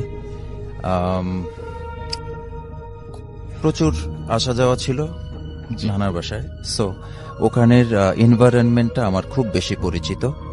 অন্ধকার অবস্থাতেও আমি সম্পূর্ণরূপে বুঝতে পারছিলাম আমি ওই মুহূর্তে আমার নানা নানুর যে রুমটা ছিল ওই রুমে আমি ভাসছি। ভাসছেন আপনি? আমি ভাসছি। আচ্ছা। এবং আমি অন্ধকারে ফ্যানের যে শব্দটা হচ্ছে খুবই পরিচিত শব্দ, আমি সেটাতে টের পাচ্ছি। এবং আমি বিভিন্ন আসবাবপত্র ছুঁয়ে দেখছি, ধরছি। ইভেন আমার নানা নানুর রুমের সাথেই একটা ছোট বারান্দা ছিল। আমি ওই বারান্দাতেও গেলাম। ওটা গ্রিল করা ছিল পুরাটা। গ্রিল ধরছি, বাইরে জোছনা দেখতে পাচ্ছি। আবার রুমের ভিতরে ঢুকলাম। অল অফ এ সাডেন আমি ধপাস করে যেন আমার তেজগাঁর বাসার বিছানায় পড়লাম এবং জেগে গেলাম। মানে পুরাটা ব্যাপার খুব তাড়াতাড়ি ঘটেছে। খুব তাড়াতাড়ি ঘটলো এবং খুবই অদ্ভুত একটা ব্যাপার যে এত রিয়েলিস্টিক। মানে আমি যেন ওখানে চলে গিয়েছিলাম ওই মুহূর্তটাতে। ওই সময়টা যেন আমি আমার নানার বাসাতেই অবস্থান করছিলাম এবং আমি যেন হঠাৎ করেই আবার আমার বাসার বিছানায় চলে আসলাম। এরকম একটা ব্যাপার ছিল আর কি জিনিসটা। ওকে, ওকে, আচ্ছা, আপনার সাথে তো আরো কিছু ঘটনা ঘটেছে, সেই ঘটনাগুলো আমরা একটু শুনে ফেলি যে আর কি ঘটনা আপনার সাথে ঘটেছে। আরেকটা ঘটনা আমি বলবো, এটাও আমার নানার বাসায় কেন্দ্রিক একটা ঘটনা। আমি আগে একবার ইমেল পাঠিয়েছিলাম আপনাকে, ওখানে আমি একটু প্যাটার্নটা বলেছিলাম নানার বাসার, যে প্রতিটা তালার প্রথম রড যে সিঁড়ি, এটা থেকে ঘুরে পরবর্তী তালায় যাওয়ার আগে একটা করে ছোট এক্সটেন্ডেড তালা ছিল, যেটাকে আমি যে 1.5 তালা 2.5 তালা এভাবে বলেছিলাম। তো 3.5 তালার একটা ঘটনা বলি আমার নানার বাসার। ওই টাইমটাতে আমার নানার বাসায় কিছু মেরামতের কাজ চলছিল। তো যে কারণে ওই মেরামতের কাজ যারা করছিলেন তাদের একজন লিডার ছিল, তাকে সবাই সর্দার বলে ডাকতো।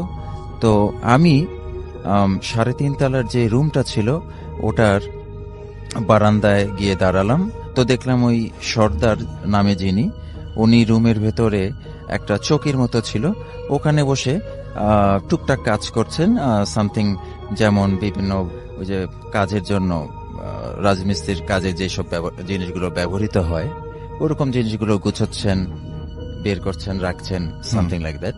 তো আমি বারান্দায় দাঁড়িয়ে ওনার দিকে যখন তাকালাম, উনি আমাকে বললেন তোমাকে একটা জিনিস দেখাবো, তুমি দেখবা? তো আমি বললাম যে হ্যাঁ দেখান তো। তো ওনার যে জায়গাটা উনি বসা ছিলেন তার পাশে একটা বাথরুম ছিল, আর ওই বাথরুমের সামনে একটা ড্রাম রাখা ছিল। তো উনি বাথরুমের দিকে তাকিয়ে বললেন আয়। তো বলার সাথে সাথে বাথরুম থেকে একটা সম্পূর্ণ কালো ফিগার, এটা কোনো চোখ নাই, মুখ নাই, কিচ্ছু না, জাস্ট একটা কালো বডি বেরিয়ে ওই ড্রামের মধ্যে খুব সজোরে একটা করে থাপ্পড় দিচ্ছে, আর সেকেন্ডের মধ্যে বাথরুমের মধ্যে ঢুকে যাচ্ছে। সে আবার বাথরুমের দিকে তাকায়, বলতেছে আয়। সঙ্গে সঙ্গে বাথরুম থেকে ওই ফিগারটা বেরিয়ে খুব তড়িৎ গতিতে ড্রামে থাপ্পড় দিয়ে আবার ঠিক সেভাবে বাথরুমে ঢুকে যাচ্ছে। এভাবে 3-4 বার এই ব্যাপারটা রিপিট হলো। তো সঙ্গে সঙ্গে আমি ওখান থেকে এক দৌড়ে মানে বাসায় চলে গেলাম। তো এটা ছিল সেকেন্ড ঘটনাটা। ওকে, আমরা আপনার কাছে আবারও ফিরে আসবো। সো আমরা এখন যেটা করব সেটা হচ্ছে আরো একটা অডিও ক্লিপে যাব এবং সেই অডিও ক্লিপটি শুনে আসব এবং আশা করছি যে এই অডিও ক্লিপটিও আপনাদের ভালো লাগবে। আসসালামু আলাইকুম রাসেল ভাই, আসসালামু আলাইকুম বহুত এফএম এর সকল লিসেনার্সদের। আমার নাম আজিজুর রহমান সজল, আমি ঢাকা বিশ্ববিদ্যালয়ের ফিনান্স বিভাগ থেকে সদ্য গ্রাজুয়েশন কমপ্লিট করলাম। বলে রাখা ভালো, আজকে যে ঘটনাটা শেয়ার করতে যাচ্ছি সেটা হচ্ছে আমার বাসা কেন্দ্রিক। এর আগের ঘটনাটা বলে নেওয়া দরকার। 2008 সালের দিকে আমাদের বাসার একজন ভাড়াটি আসে, যার নাম আমরা তাকে তাজুল আঙ্কেল বলে চিনতাম। তো ওনার ব্যবহার, আচার আচরণ খুবই অদ্ভুত ছিল। অদ্ভুত বলতে স্বাভাবিক মানুষের মতো না। হঠাৎ করে চোখগুলা বড় করে আমাদের ভয় দেখাতো, বা হঠাৎ করে গাছে উঠে যেত, হঠাৎ করে এখানে চলে যেত, হঠাৎ করে দেখা যেত যে আমাদের বাসায় একটা করই গাছ আছে, করই গাছের উপরে উঠে বসে ভাত খাচ্ছে। তো এরকম অদ্ভুত অনেক বিহেভিয়ার ওনার মধ্যে লক্ষ্য করা গেল। তো একদিন হঠাৎ করে কি হলো, ওনার স্ত্রী আমাদের বাসায় এসে অনেক চিৎকার করে বলতে লাগলো আমার বাবাকে যে চাচা আসেন, আমার হাজবেন্ড যেন কেমন করতেছে। তো উনি মানে অজ্ঞান হয়ে যায় বা এরকম কিছু। তখন আমরা বুঝতে পারলাম যে উনি পজেস ছিল। তো আমাদের ভাড়াটিয়া যারা ছিল সবাই চলে আসে একটা রুমে, উনি চলে আসে।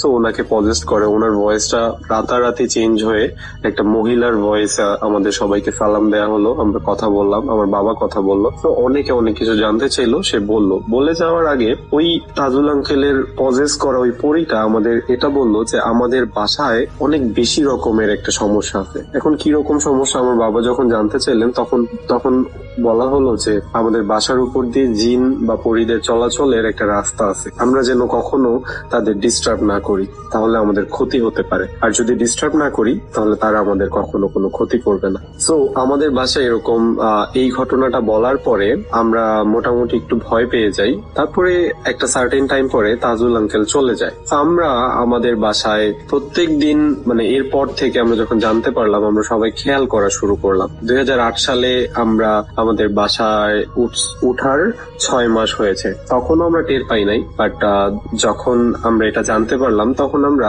কিউরিয়াসিটি বশত রাত জাগতে শুরু করলাম। তো রাত জাগার পরে দেখা যাচ্ছে যে 2টা-2:30টার দিকে বাসার ছাদে soup soup soup soup soup soup মানে নুপুরের শব্দ।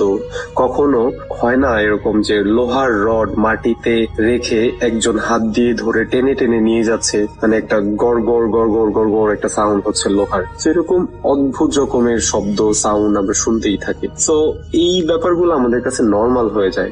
আমরা এখন পর্যন্ত এরকম শব্দ, সাউন্ড সব প্রত্যক্ষ করতে থাকি, আমি শুনতে পারি। তো এইগুলো কোনো সমস্যা হয় না। একদিনের ঘটনা যেটা শেয়ার করার জন্য আজকে রেকর্ডিং পাঠানো, সেটা খুবই রিসেন্ট একটা ঘটনা এন্ড খুবই অদ্ভুত ছিল আমার সাথে। আমি এটার কোনো ব্যাখ্যা আসলে পাইনি। And সেটা হচ্ছে আমি একদিন রাতে মুভি দেখে ঘুমালাম। আমার মনে আছে খুব জনপ্রিয় একটি মুভি আমাদের সার্ভারে আসেন, আমি দেখার পরে ঘুমালাম, স্পষ্ট মনে আছে। এন্ড ঘুমানোর পরে আমি ফিল করতে থাকলাম যে আমার কাঁধে প্রচন্ড ব্যথা হচ্ছে। তো স্বভাবতই ব্যথার জন্য আমি ঘুম ভেঙে গেল। আমার ঘুম ভেঙে যাওয়ার পর আমি আবছা আলোতে তাকালাম, দেখলাম যে তারা দেখা যাচ্ছে, তারা, আকাশের তারা, তারপরে আকাশও দেখা যাচ্ছে। আমি না বুঝতে পারছি না যে কি হচ্ছে। তারপরে আমি হঠাৎ করে মানে একটু যেন চোখ কচলালাম। চোখ কচলানোর পরে একটু স্পষ্ট ভাবে কনসিয়াসলি তাকানোর চেষ্টা করলাম। স্টিল তারা এবং আকাশ দেখা যাচ্ছে। দেন রাসেল ভাই, I don't know why and how, আমি আবিষ্কার করলাম আমি ছাদের মধ্যে শুয়েছিলাম এন্ড আমার মাথার নিচে একটা ইট দেয়া ছিল। এন্ড দ্যাট ইজ ওয়াই আমার কাঁধ এবং ঘাড় প্রচন্ড রকমের ব্যথা করতেছিল। রাসেল ভাই, বলে রাখা ভালো, আমার কোনো স্লিপ ওয়াকের কোনো অভ্যাস বা কিছু ছিল না। এন্ড তারপরে আমি উঠলাম, আমার হাতে সবসময় ঘড়ি থাকতো, একটা ডিজিটাল ওয়াচ। তো আমি ঘড়িতে তাকালাম, দেখলাম 3:30টার মতো বাজ। আমি প্রচন্ড রকমের ভয় পেয়ে গেলাম। আমি দৌড়ে ছাদ থেকে নিচে নামলাম। নিচে নেমে আমি ভাবলাম যদি আমি ঘুমের মধ্যে চলে এসে থাকি দরজাটা খোলা থাকবে, বাট দরজাটা ভেতর থেকে লক ছিল। রাসেল ভাই, এটার ব্যাখ্যা আমি আজ পর্যন্ত পাইনি। এটা হচ্ছে আমার সাথে ঘটে যাওয়া 3-4 মাস আগের ঘটনা। তারও কিছুদিন আগে আরেকটা অদ্ভুত ঘটনা ঘটে। সেটা হচ্ছে যে আমরা যেহেতু সবসময় শব্দ শুনতাম বা কেউ কিছু অনুভব করতে পারতো, তো আমরা বিশ্বাস করতাম যে হয়তো আমাদের বাড়িতে কোনো সমস্যা আছে বা কোন রকমের অ্যাবনর্মালিটি আছে। তো আমরা কি করতাম যে অনেক কিছু দেখে ফেললেও বা অনেক আনসার্টিন বা অ্যাবনর্মাল কিছু হইলেও আমরা সেটাকে ইগনোর করতাম। তো একটা দিন আমি রাতের বেলা ফোনে কথা বলতে ছাদে যাই। ইটস অলমোস্ট 1টা-1:30 এরকম বাজে। আমি ফোনে কথা বলতে যাই। তো ছাদে যাওয়ার পরে আমি কথা বলার 5 মিনিট পর দেখতে পেলাম কোনো বাতাস নাই, কিছু নাই। আমাদের ছাদের যে এক্সট্রা রড গুলা বা মানে উপরে আরেক তালা বাড়ানোর জন্য যে কিছু রড থাকে যেগুলো ইউজ করা হয় পরে যখন বাড়ি বানানো হবে, আরো বড় করা হবে, তো উপরের ওই রড গুলা টং টং করে কাঁপতে থাকে। টং টং করে কাঁপতে থাকেন, অনেক বেশি পরিমাণে কাঁপতে থাকে, যেটাকে স্বাভাবিক কাঁপুনি মনে হবে না, যে বাতাসের জন্য কাঁপছে। রাসেল ভাই, বিশ্বাস করবেন না, আমার ভেতরটা পুরো নড়ে উঠে। আমি ভয়ে জাস্ট কিছু করতে পারি না। জাস্ট ফোনের ওই পাশে আমি ফোনের মধ্যে এমন একটা ভাব করতে থাকি, ফোনে কথা বলতে থাকি যে আর 5 মিনিট পরেই চলে যাব। তো যখনই আমি বললাম যে আর 5 মিনিট পরে চলে যাব, শব্দ বা বাতাসে রড গুলা নড়া বন্ধ হয়ে গেল। আমি কথা বলতে থাকলাম। আমি যেহেতু বুঝতে পারলাম যে আমাদের বাসায় একটু মানে অ্যাবনর্মালিটি আছে বা আমাদের তো এখন পর্যন্ত কোনো ক্ষতি করে নাই, তো ওই ভরসায় আমি কথা বলতে থাকলাম। আমার খেয়াল ছিল না কতক্ষণ কথা বললাম। ঠিক 10 মিনিট বা 15 মিনিট পরে মানে আবার টং টং করে শব্দ শুরু হইল। তখন আমি রাসেল ভাই বুঝতে পারলাম যে আসলে আমার বুঝে এখন চলে যাওয়া উচিত। তো আমি কোনো কিছু করলাম না, ফোনটা পকেটে নিয়ে সুন্দর করে ছাদ থেকে নেমে চলে আসলাম। রাসেল ভাই, এছাড়াও আমাদের বাড়িতে অনেক রকমের ঘটনা, আরো কিছু প্রত্যক্ষ জিনিসপত্র হয়েছে। আজকে সময়ের অভাবে বলতে পারলাম না। যদি আমার ঘটনা আপনার একটু পছন্দ হয়ে থাকে, আপনি আমাকে কল করতে পারবেন বা আপনি আমাকে টেক্সট দিতে পারবেন। শুভকামনা ভূত এফএম-এর জন্য। আমার যে এখন ঘটনাটা শেয়ার করবো, আমার এক রুমমেট, আমরা একসাথে চাকরি করি। তার বাড়ি কেরালাতে। কেরালা একটি গ্রামকে নিয়ে ঘটনাটা, তাই আমি তার মতন করে শেয়ার করতে চাই। ঘটনাটি প্রায় 80-90 সাল আগে, যেমন আপনার 1930-35 সাল এরকম হবে ঘটনাটা। তো ওই গ্রামটা ছিল নদীর পাড়ে, লম্বালম্বি নদীর পাড় দিয়ে গ্রামটা ছিল। তো ওই গ্রামের এক পাশে ছিল নদী, অন্য পাশে ছিল আপনার ধানের জমি। আপনার জানেন কেরালাতে আপনার নারকেল গাছ, তারপরে আপনার কলা বাগান, এগুলো সবচেয়ে বেশি ওই সময় থেকে শুরু হয়। তো ওই গ্রামে একজন জমিদার ছিল। মোটামুটি সবাই জানে জমিদার তেমন ভালো মানুষ না, তার ব্যাকগ্রাউন্ডটা খুব খারাপ, এটা সবাই মোটামুটি জানে। আমার যে বন্ধুটা ঘটনাটা শেয়ার করছে, ওই গ্রামের একটি দরিদ্র ফ্যামিলি। ওই ফ্যামিলিতে আপনার 3 জন, একজন বাবা, একজন মা, একটি মেয়ে। মেয়েটার নাম হলো রূপার বাবা, রূপার মা।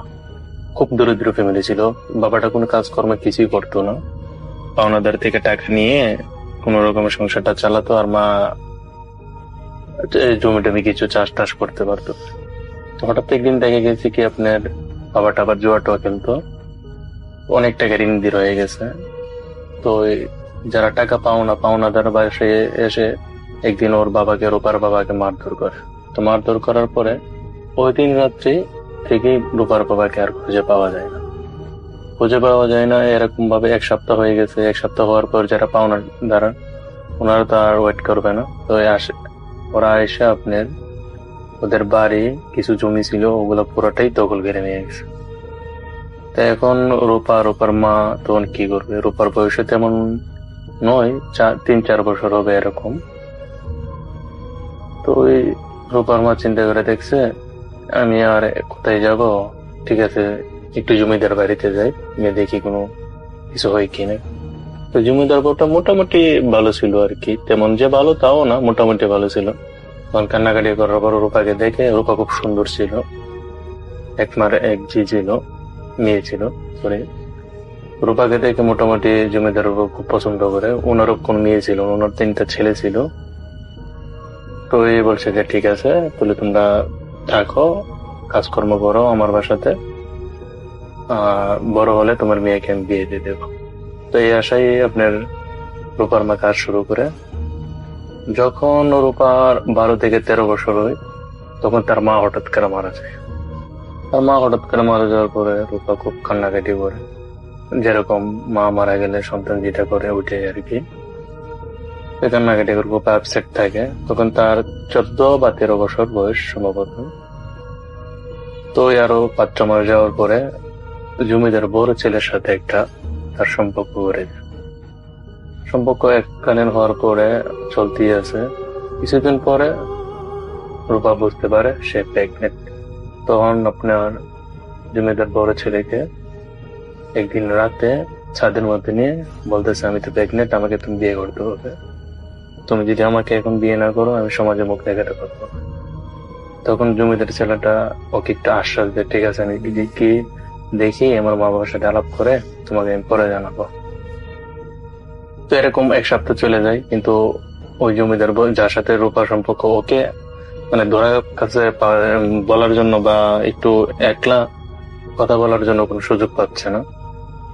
তো হঠাৎ একদিন জমিদারের বউয়ের বাবার বাড়ি থেকে খবর আসে, তো বাবা খুব অসুস্থ, ওনাকে যেতে হবে। তখন তো আর গাড়ি ঘোড়া ছিল না, তখন নৌকার পথে ছিল। যেতে 3-4 দিন লাগতো, আসতে 3-4 দিন, এরকম 8-10 দিন যাওয়া আসে চলে যায়। তো উনি পরের দিন সকালে রওনা হয় জমিদারের বউ। তখন আপনার ওই দিন রাত্রে আবার রূপা জমিদার বড় ছেলের সাথে আবার যোগাযোগ করে, ওর সাথে এক সময় আপনার অনেক কথা মার্কেটিং হয়। জমিদার ছেলেকে বলতেছে, দেখো আমি তো একজন জমিদারের ছেলে, আমি যদি তোমাকে বিয়ে করে আমার মা বাবার মান সম্মান থাকবে না।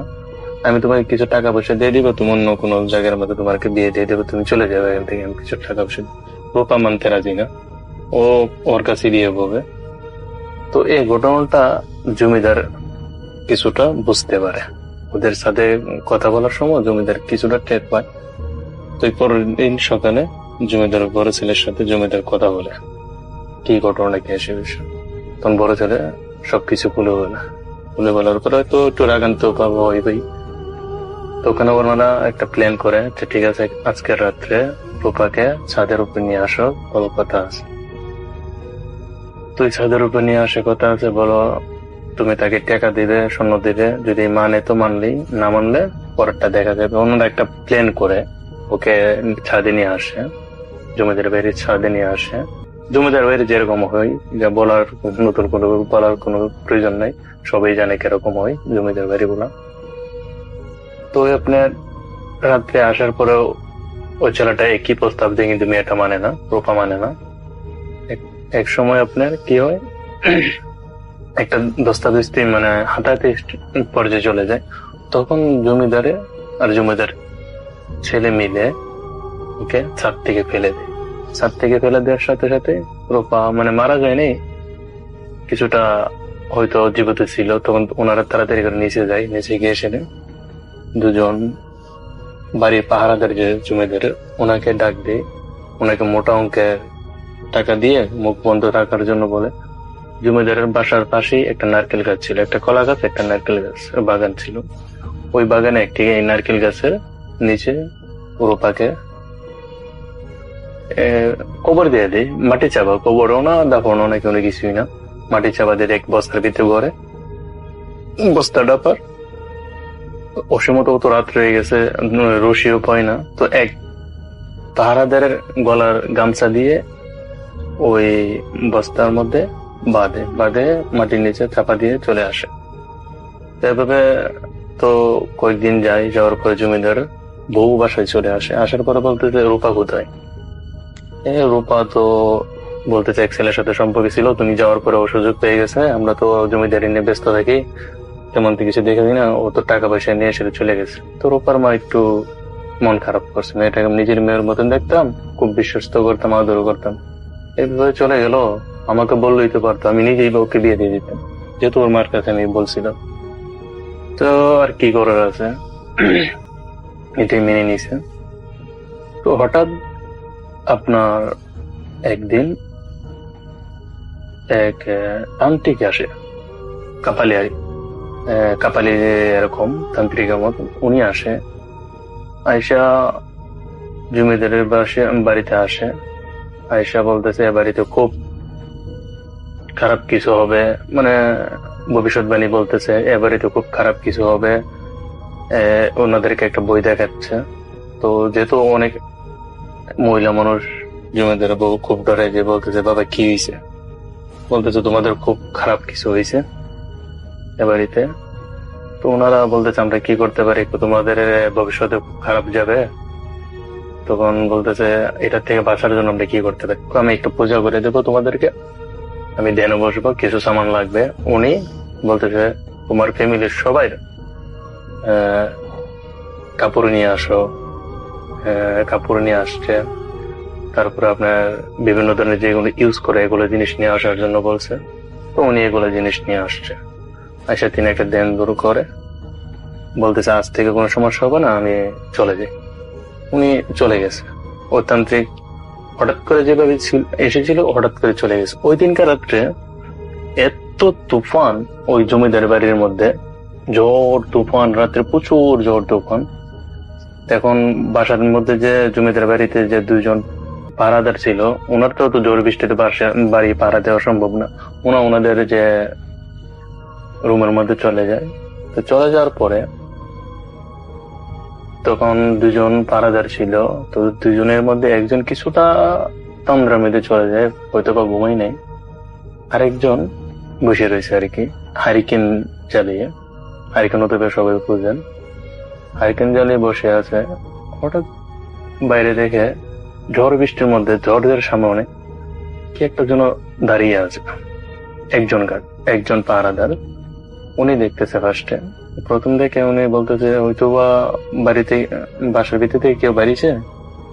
উনি একটু দরজাটা খুলে যে মাত্র সামনে দাঁড়ালো, একটা কালো একটা হাওয়ার মতন ওনাকে টেনে বাইরে নিয়ে যায়, টেনে বাইরে নিয়ে চলে যায়। তখন ভিতরে যে ছিল, উনি ঘুম তো ছিল না, কিন্তু দরজা যদি কে খুলে বাসায় বাইরে যদি হঠাৎ করে স্পিডে চলে যায় বাতাসের সাথে, তো উনি হঠাৎ চমকে উঠে দরজা ফাঁক দিয়ে উনি দেখে কালো একটা আবায়ক, মানে কিরকম বলতে একটা বড় ধরনের একটা জানোয়ারের মতন, কিছুটা নেকড়ের মতন, এরকম অনেক বড়। এটা কি করছে, ওই যে প্রথম যে পাহারাদারটা, ওনার ঘাড় ধরে কামড় দিয়ে ঘাড়টা ছিঁড়ে ফেলে পরে থেকে নিচে ছেড়ে দিয়ে কালা হওয়াটা চলে যায়। আর ঝড় তখন প্রচুর হয়। তো পরের দিন সকাল ওটা দেখে সাথে ওই পাহারাদার ওই রুমের মধ্যে অজ্ঞান হয়ে পড়ে থাকে। তো পরের দিন সকালে জমিদার বাড়ির সবাই যখন ঘুম থেকে উঠে থাকে, এই অবস্থা, বাইরের মধ্যে একটা লাশ, এবং সে লাশটা গলা ছিঁড়া, কে যেন কামড় দিয়ে গলা ছিঁড়ে ফেলছে। তখন জমিদার সবাই বলতেছে হয়তো বা জঙ্গল টঙ্গল দিকে আছে, বাঘ টাঘ হইতে পারে, বা জঙ্গলের কোনো পশু সেরকম এটা করতে পারে। তো রুমের ভিতরে এসে দেখে ও অজ্ঞান, কোনো সেন্স নেই। ওকে কথা বলতে বলে, তারপরে সেন্স আসে কিন্তু কথা বলতে পারে না। তাকে বলে কি হয়েছে, কি আসে, সে কোনো ধরনের কথা বলতে পারে না, বাকবিদ্ধ হয়ে যায়, কোনো ধরনের কথাই বলতে পারে না। তো জমিদারে চিন্তা করে সবাইকে বলছে দেখো এটা হয়তো বা ডরের কিছু নাই, এদিকেও জঙ্গল টঙ্গল আছে হয়তো বা এখান থেকে বাঘ টাঘ এসে ওকে এই অবস্থা করছে। তো ওই দিনকার রাত্রে আবার ঝড় বৃষ্টি শুরু হয়। সেম ঘটনাটা দ্বিতীয় যে পাহারাদার ছিল ওর সাথে এরকম সেম ঘটনাটা হয়। সেম ঘটনাটা হওয়ার পরে তো জমিদারের বাসার সবাই খুব আতঙ্কে চলে যায়, না এটা কোনো বাঘের কোনো কাজ না বা জঙ্গলের কোনো পশুর কাজ না, এটা হয়তো বা অন্য কিছু হতে পারে। ওনারা আবার ওই যে তান্ত্রিক উনি আবার ওই এলাকার এক শ্মশানের মধ্যে উনি ছিল, ওনাকে আবার খবর দেওয়া হয়। তো উনি আসে, আয়সা বলতেছে হ্যাঁ এবারেতে একটা খারাপ জিনিস আছে, এটা প্রতিশোধ নিয়ে ছাড়বে, প্রতিশোধ যতক্ষণ না নিবে ততক্ষণ সে এখান থেকে যাবে না।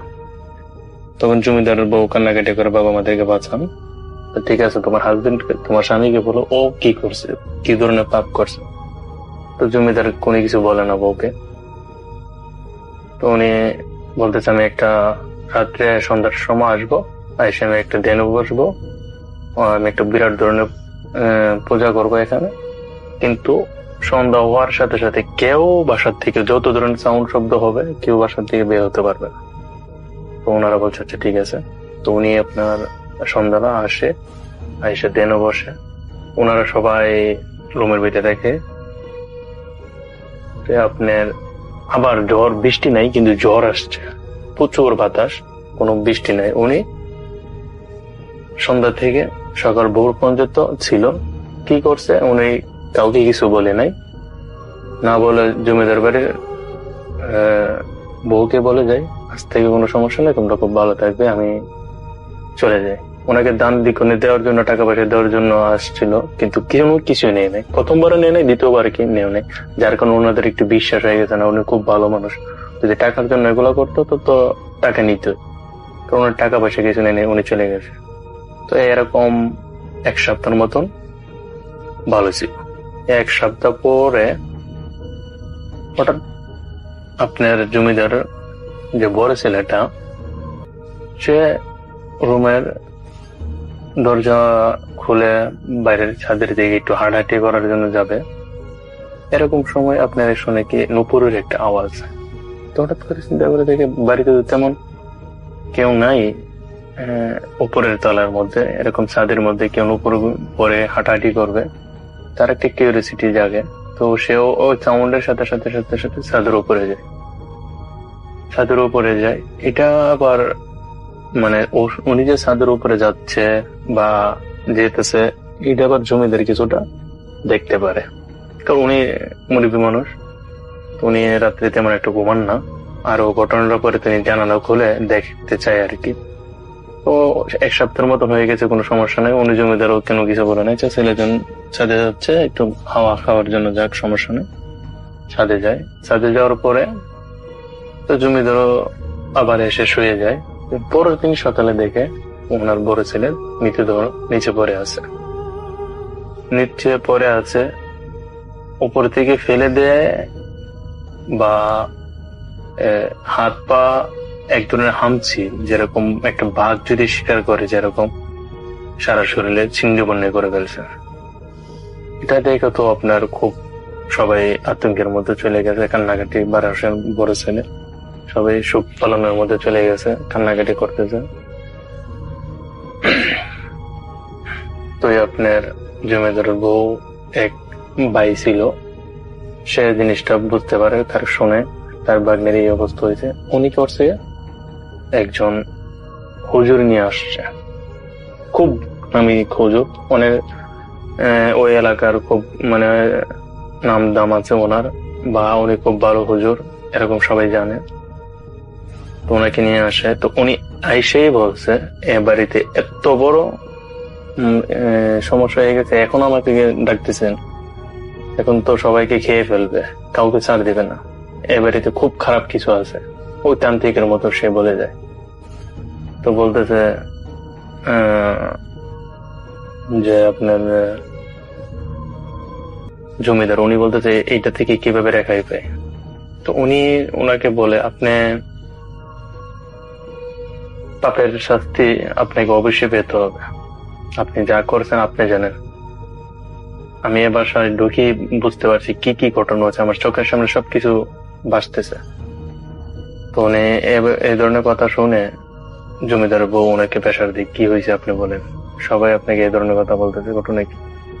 জমিদার ওই রূপার কথা বলে, এখন তো আর কিছু বলারও থাকে না, ফ্যামিলির ভিত্তি ঘটনাটা জানাজানি হয়েছে, বাইরে গেলে তো ওনার এলাকার মানুষ জেনে ফেললে তো অনেক সমস্যা হবে, যার কারণে জমিদার বা কোনো কিছু বলে নাই। এখন এটা থেকে কিভাবে রক্ষা পাবে ওনারা ওই চিন্তায় আছে।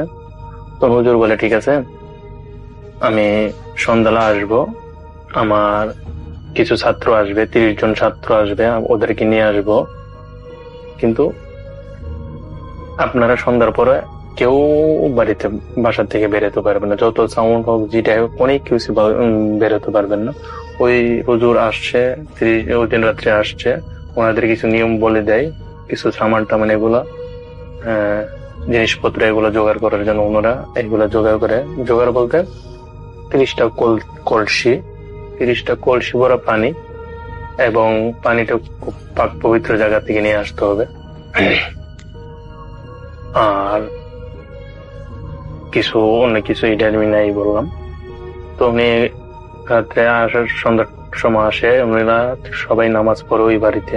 নামাজ পড়ার পরে ওনারা সবাইকে বলে আপনারা এখন রুম গুলা সব বন্ধ করে দেন, কেউ বাসার বাইরে আসবেন না, যত ধরনের সাউন্ড শব্দ হোক না কেন। সন্ধ্যা হওয়ার সাথে সাথে এত বাতাস, মানে বাড়ি ঘর সব কিছু ভেঙে ফেলবে এরকম বাতাস, আগের থেকে তো 1000 গুণ মানে বেড়ে গেছে। এরকম শব্দ, এরকম সাউন্ড ওনারা শুনতে পাচ্ছে। কোন একটা জানোয়ার এসে হুঙ্কার দিচ্ছে, আর একটা মেয়েলি কণ্ঠ রাক্ষসের মতন, আমি সবাইকে খেয়ে ফেলবো, কাউকে ছাড়বো না, সবাইকে খেয়ে ফেলবো, কাউকে ছাড়বো না। একটা হলো জানোয়ার, আর একটা হলো আপনার রাক্ষসের মতন একটা মেয়ের কণ্ঠ, এরকম ভাবে বলতেছে বাইরে থেকে। তো এরকম চলার পরে ভোর যখন হয় তখন এই শব্দটা কমে যায়, একবার টোটালি কমে যায়। তখন হুজুর বলতেছে আপনার বাড়ি যে সমস্যা ছিল আমি এই সমস্যার সমাধান করে ফেলছি, কিন্তু আপনার হাজবেন্ড যে জমিদার সে তার পাপের শাস্তি পাবে, প্রকৃতভাবে সে তার পাপের শাস্তি পাবে। তখন আপনার জমিদার বউ বলছে মানে কি আমাদেরকে ঘটনাটি খুলে বলেন। ঘটনাটা খুলে বললাম, প্রথম আপনার বাড়িতে একজন তান্ত্রিক এসেছিল। জি, ওই তান্ত্রিক আর কেউ নয়, ওই তান্ত্রিক রূপার বাবা ছিল। সে এখান থেকে চলে গিয়ে সে সাধনা করে 12 বছর একটানা সাধনা করে সে বিরাট অনেক বড় তান্ত্রিক হয়ে আসে, কাপালি। সে তার ওই দিন থেকে যখন সে বুঝতে পারে তার মেয়ের সাথে এরকম ঘটনা ঘটছে, সে ওখান থেকে আস্তে আস্তে 4-5 দিন সময় লেগে যায়। তখন হঠাৎ করে আপনার বাসাতে আসে, আয়সা সে যে 2 জন পাহারাদার ছিল ওনাদেরকে কোনো কিছু দেয় বা কোনো কিছু খাওয়ানো হয়, ওনাদেরকে ব্ল্যাক মেজিক করা হয়। ওনারা এই জন্য 2 জন দুরাত্রে মারা যায়। আর আপনারা যখন দুরাত্রের পরে ওনার মারা যাওয়ার পর আবার ওকে নিয়ে আসেন, সে আপনাদেরকে প্রথম দিন কিছু কাপড় এগুলা অনেক কিছু আপনাদেরকে থেকে চেয়ে নেয়।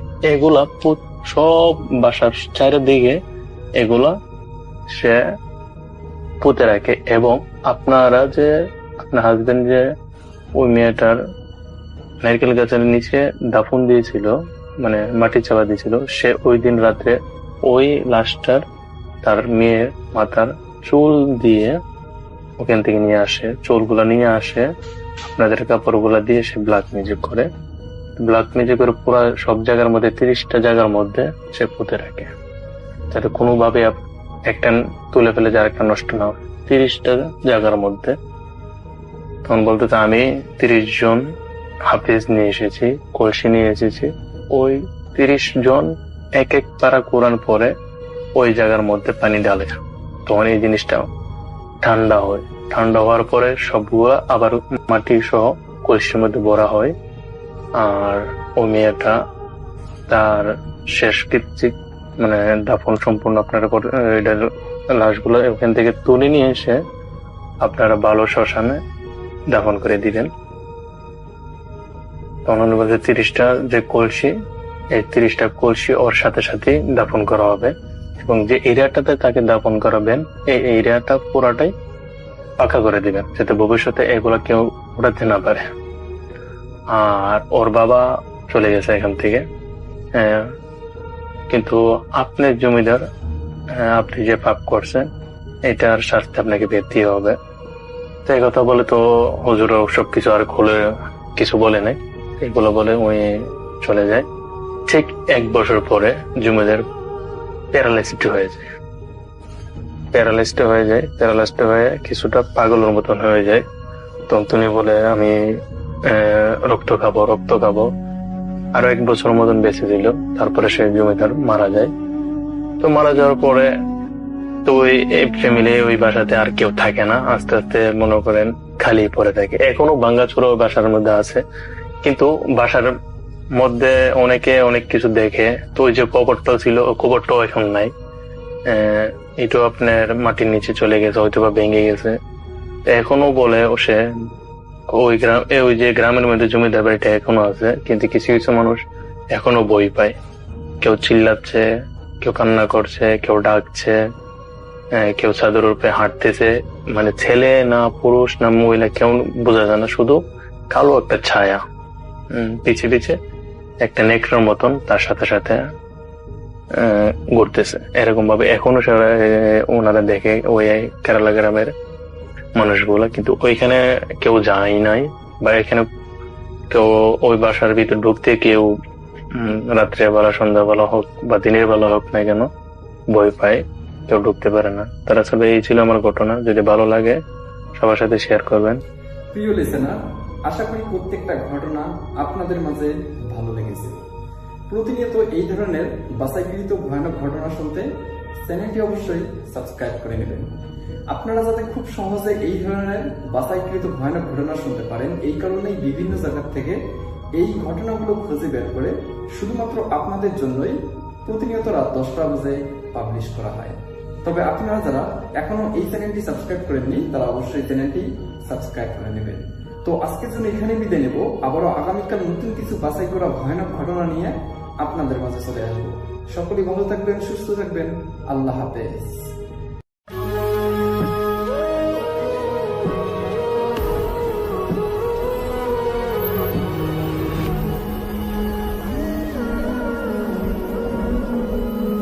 আসসালামু আলাইকুম দর্শক, ওয়েলকাম করছি আরও একটি নতুন এপিসোডে। আশা করছি আপনারা সবাই অনেক ভালো আছেন এবং ভালো তলে আছেন। তো দর্শক, আমি অনেক ভালো আছি এবং ভালো তলে আছি। আশা করছি আমাদের আজকের এপিসোডটি আপনাদের কাছে ভালো লাগবে, কারণ আজকের এপিসোডটিতে আমরা আপনাদেরকে অনেক কয়েকটি ইমেল এপিসোড পড়িয়ে শুনিয়েছি। তাই আপনারা কিন্তু ভিডিওটি একটি স্কিপ না করে সম্পূর্ণ ভিডিওটি শোনার চেষ্টা করবেন। তো দর্শক, সর্বপ্রথম আমরা একটি ইমেল পড়ব। আমাদের কাছে অনেকগুলো ইমেল এসেছে, তার মধ্যে কয়েকটি ইমেল কিন্তু সিলেক্টেড হয়েছে। তার মধ্যে অন্যতম একটি আমরা ইমেল প্রথমে পড়ছি। ঢাকা একটি পুরনো সরকারি হাসপাতাল। এত বড় হাসপাতাল হলেও একটা রুম বহু বছর ধরে খালি পড়ে আছে। কোনো মানুষই সেই রুমটি ভাড়া নেয় না বা সেই রুমে কেউ যায় না। Room number 401। নার্স আর ডাক্তাররা ফিসফিস করে বলে ওই রুমে নাকি রাতে চিকিৎসা নিতে আসা রোগীদের কান্না শোনা যায়। যদিও রুমটা বন্ধ রাখা হয় অনেক বছর আগের থেকে। নতুন যারা ডাক্তাররা আছে তারাও সেম কথাই বলে, কিন্তু হাসপাতাল কর্তৃপক্ষ জানিয়েছে সেখানে অনেক দিন থেকেই ট্রিটমেন্ট বন্ধ আছে। নতুন ব্যাচ, নতুন শিক্ষার্থী এবং নতুন ডাক্তার মোহাম্মদ রহমান ছিলেন নতুন। তিনি এসব কুসংস্কার মানতেন না। এক রাতে শিফটে ডিউটি করলো তার। হঠাৎ এক নার্স এসে বলল, স্যার এই রোগীকে 401 নম্বর রুমে ভর্তি করা হয়েছে। রহমান অবাক হয়ে বললেন, 401 তো অনেকদিন থেকে বন্ধ আছে, কেউ ভর্তির অর্ডার দিল? নার্স শুধু ফ্যাকাশে মুখে বলল, স্যার ওই রোগী নিজেই রুম নম্বর লিখে দিয়েছে। রহমান কৌতূহল নিয়ে গেলেন, দেখলেন একজন মহিলা বিছানায় শুয়ে আছেন, চোখে ভীষণ ক্লান্তি, মুখে যন্ত্রণা। তাকে দেখে মনে হচ্ছে সে অনেক বেশি টেনশনে আছে।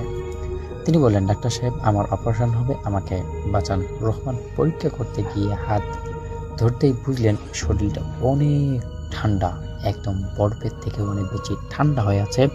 আর আশ্চর্য বিষয়, রোগীর শরীরে কোনো স্পন্দন নেই। রাত গভীর হওয়ায় পর নার্সরা ভয় পেতে শুরু করলো এবং স্পষ্টত শুনল যে 401 নম্বর রুম থেকে আসা কান্না, ধাতব যন্ত্রপাতির নড়চড়া আর চিৎকার ভেসে আসছে। ডক্টর রহমান ভিতরে ঢুকে দেখলেন বিছানা খালি, কিন্তু দেওয়ালে রক্ত দিয়ে লেখা, আমাকে কেন বাঁচালে না। পরদিন সকালে পুরনো এক দারোয়ান সাহস করে বলল, স্যার, বহু বছর আগে এই রুমে এক মহিলা মারা যায়। অপারেশনের সময় বিদ্যুৎ চলে গিয়েছিল। ডাক্তাররা তাকে বাঁচাতে পারেনি, কারণ বিদ্যুতের কারণে তাদেরকে কোনোভাবেই দেখা যাচ্ছে না বা কোনোভাবেই সেই জিনিসটার শেষটা করতে পারতেছিল না ডাক্তাররা। অতঃপর থেকে মানে রাত থেকে নাকি ফিরে আসেন, নিজেকে নতুন রোগী সাজিয়ে ডাক্তারদের ডাকেন এবং সেই যে মহিলা ছিল সেই মহিলা চিকিৎসার অভাবে মারা যায় এবং পরবর্তী সময়ে সেই মহিলার যে রুহুটা আছে, সেই মহিলাটার আত্মা যে আছে, সেই আত্মা আবার অসুস্থ হন এবং বিভিন্নভাবে অনেক ডাক্তারদের নিয়ে হেনস্থা করেন। ডাক্তার রহমান কিছুতেই মানতে চাইলেন না যে শেষ সাথে আবার তিনি রুমে গেলেন। হঠাৎ বাতি নিভে গেল। তিনি দেখলেন মহিলাটা দাঁড়িয়ে আছে, তার গলা কাটা, রক্ত ঝরছে, কিন্তু ঠোঁটে ভয়ঙ্কর রকমের হাসি। ডাক্তার সাহেব, এবার কি বাঁচাতে পারবেন না? রহমান দৌড়ে বেড়ে হয়ে আসেন। পরের দিন থেকে তিনি চাকরি ছেড়ে দেন, কারণ যেখানে তার আসলে নিজের নিরাপত্তা নেই বা যেখানে তিনি নিজেকে সেফ মনে করতেছেন না, সেখানে তিনি চাকরি না করাটাই পছন্দের হিসেবে মনে করেন। রহমান আজও হসপিটালের সবাই বলে, যদি কখনো ভুল করে বা কোনোভাবে সেই রুমে কেউ যায় তাহলে তাকে আর খুঁজে পাওয়া যায় না। পরের দিন আরেকটি ঘটনা ঘটে। হসপিটালে আসে নতুন এক রোগী। যেই রোগী ছিলেন একজন বক্সার। তিনি আসলে কোনোভাবেই কোনো কিছুকে ভয় পায় না বা কোনো কিছু তোয়াক্কা করে না। তাই তাকে মানে কোনো বেড না পাওয়ায় ডক্টররা তাকে সেই 401 নম্বর রুমে শিফট করে, যেন সেখানে কোনো রকমের সমস্যা না হয়।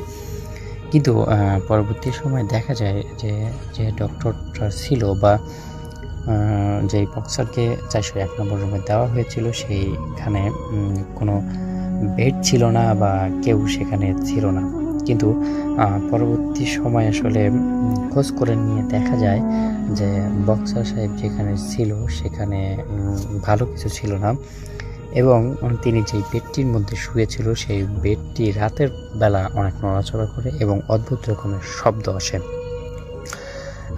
তারপর সেই বক্সার তো আসলে আপনারা সকলে জানেন যে তারা একটু সাহসী টাইপের হয়।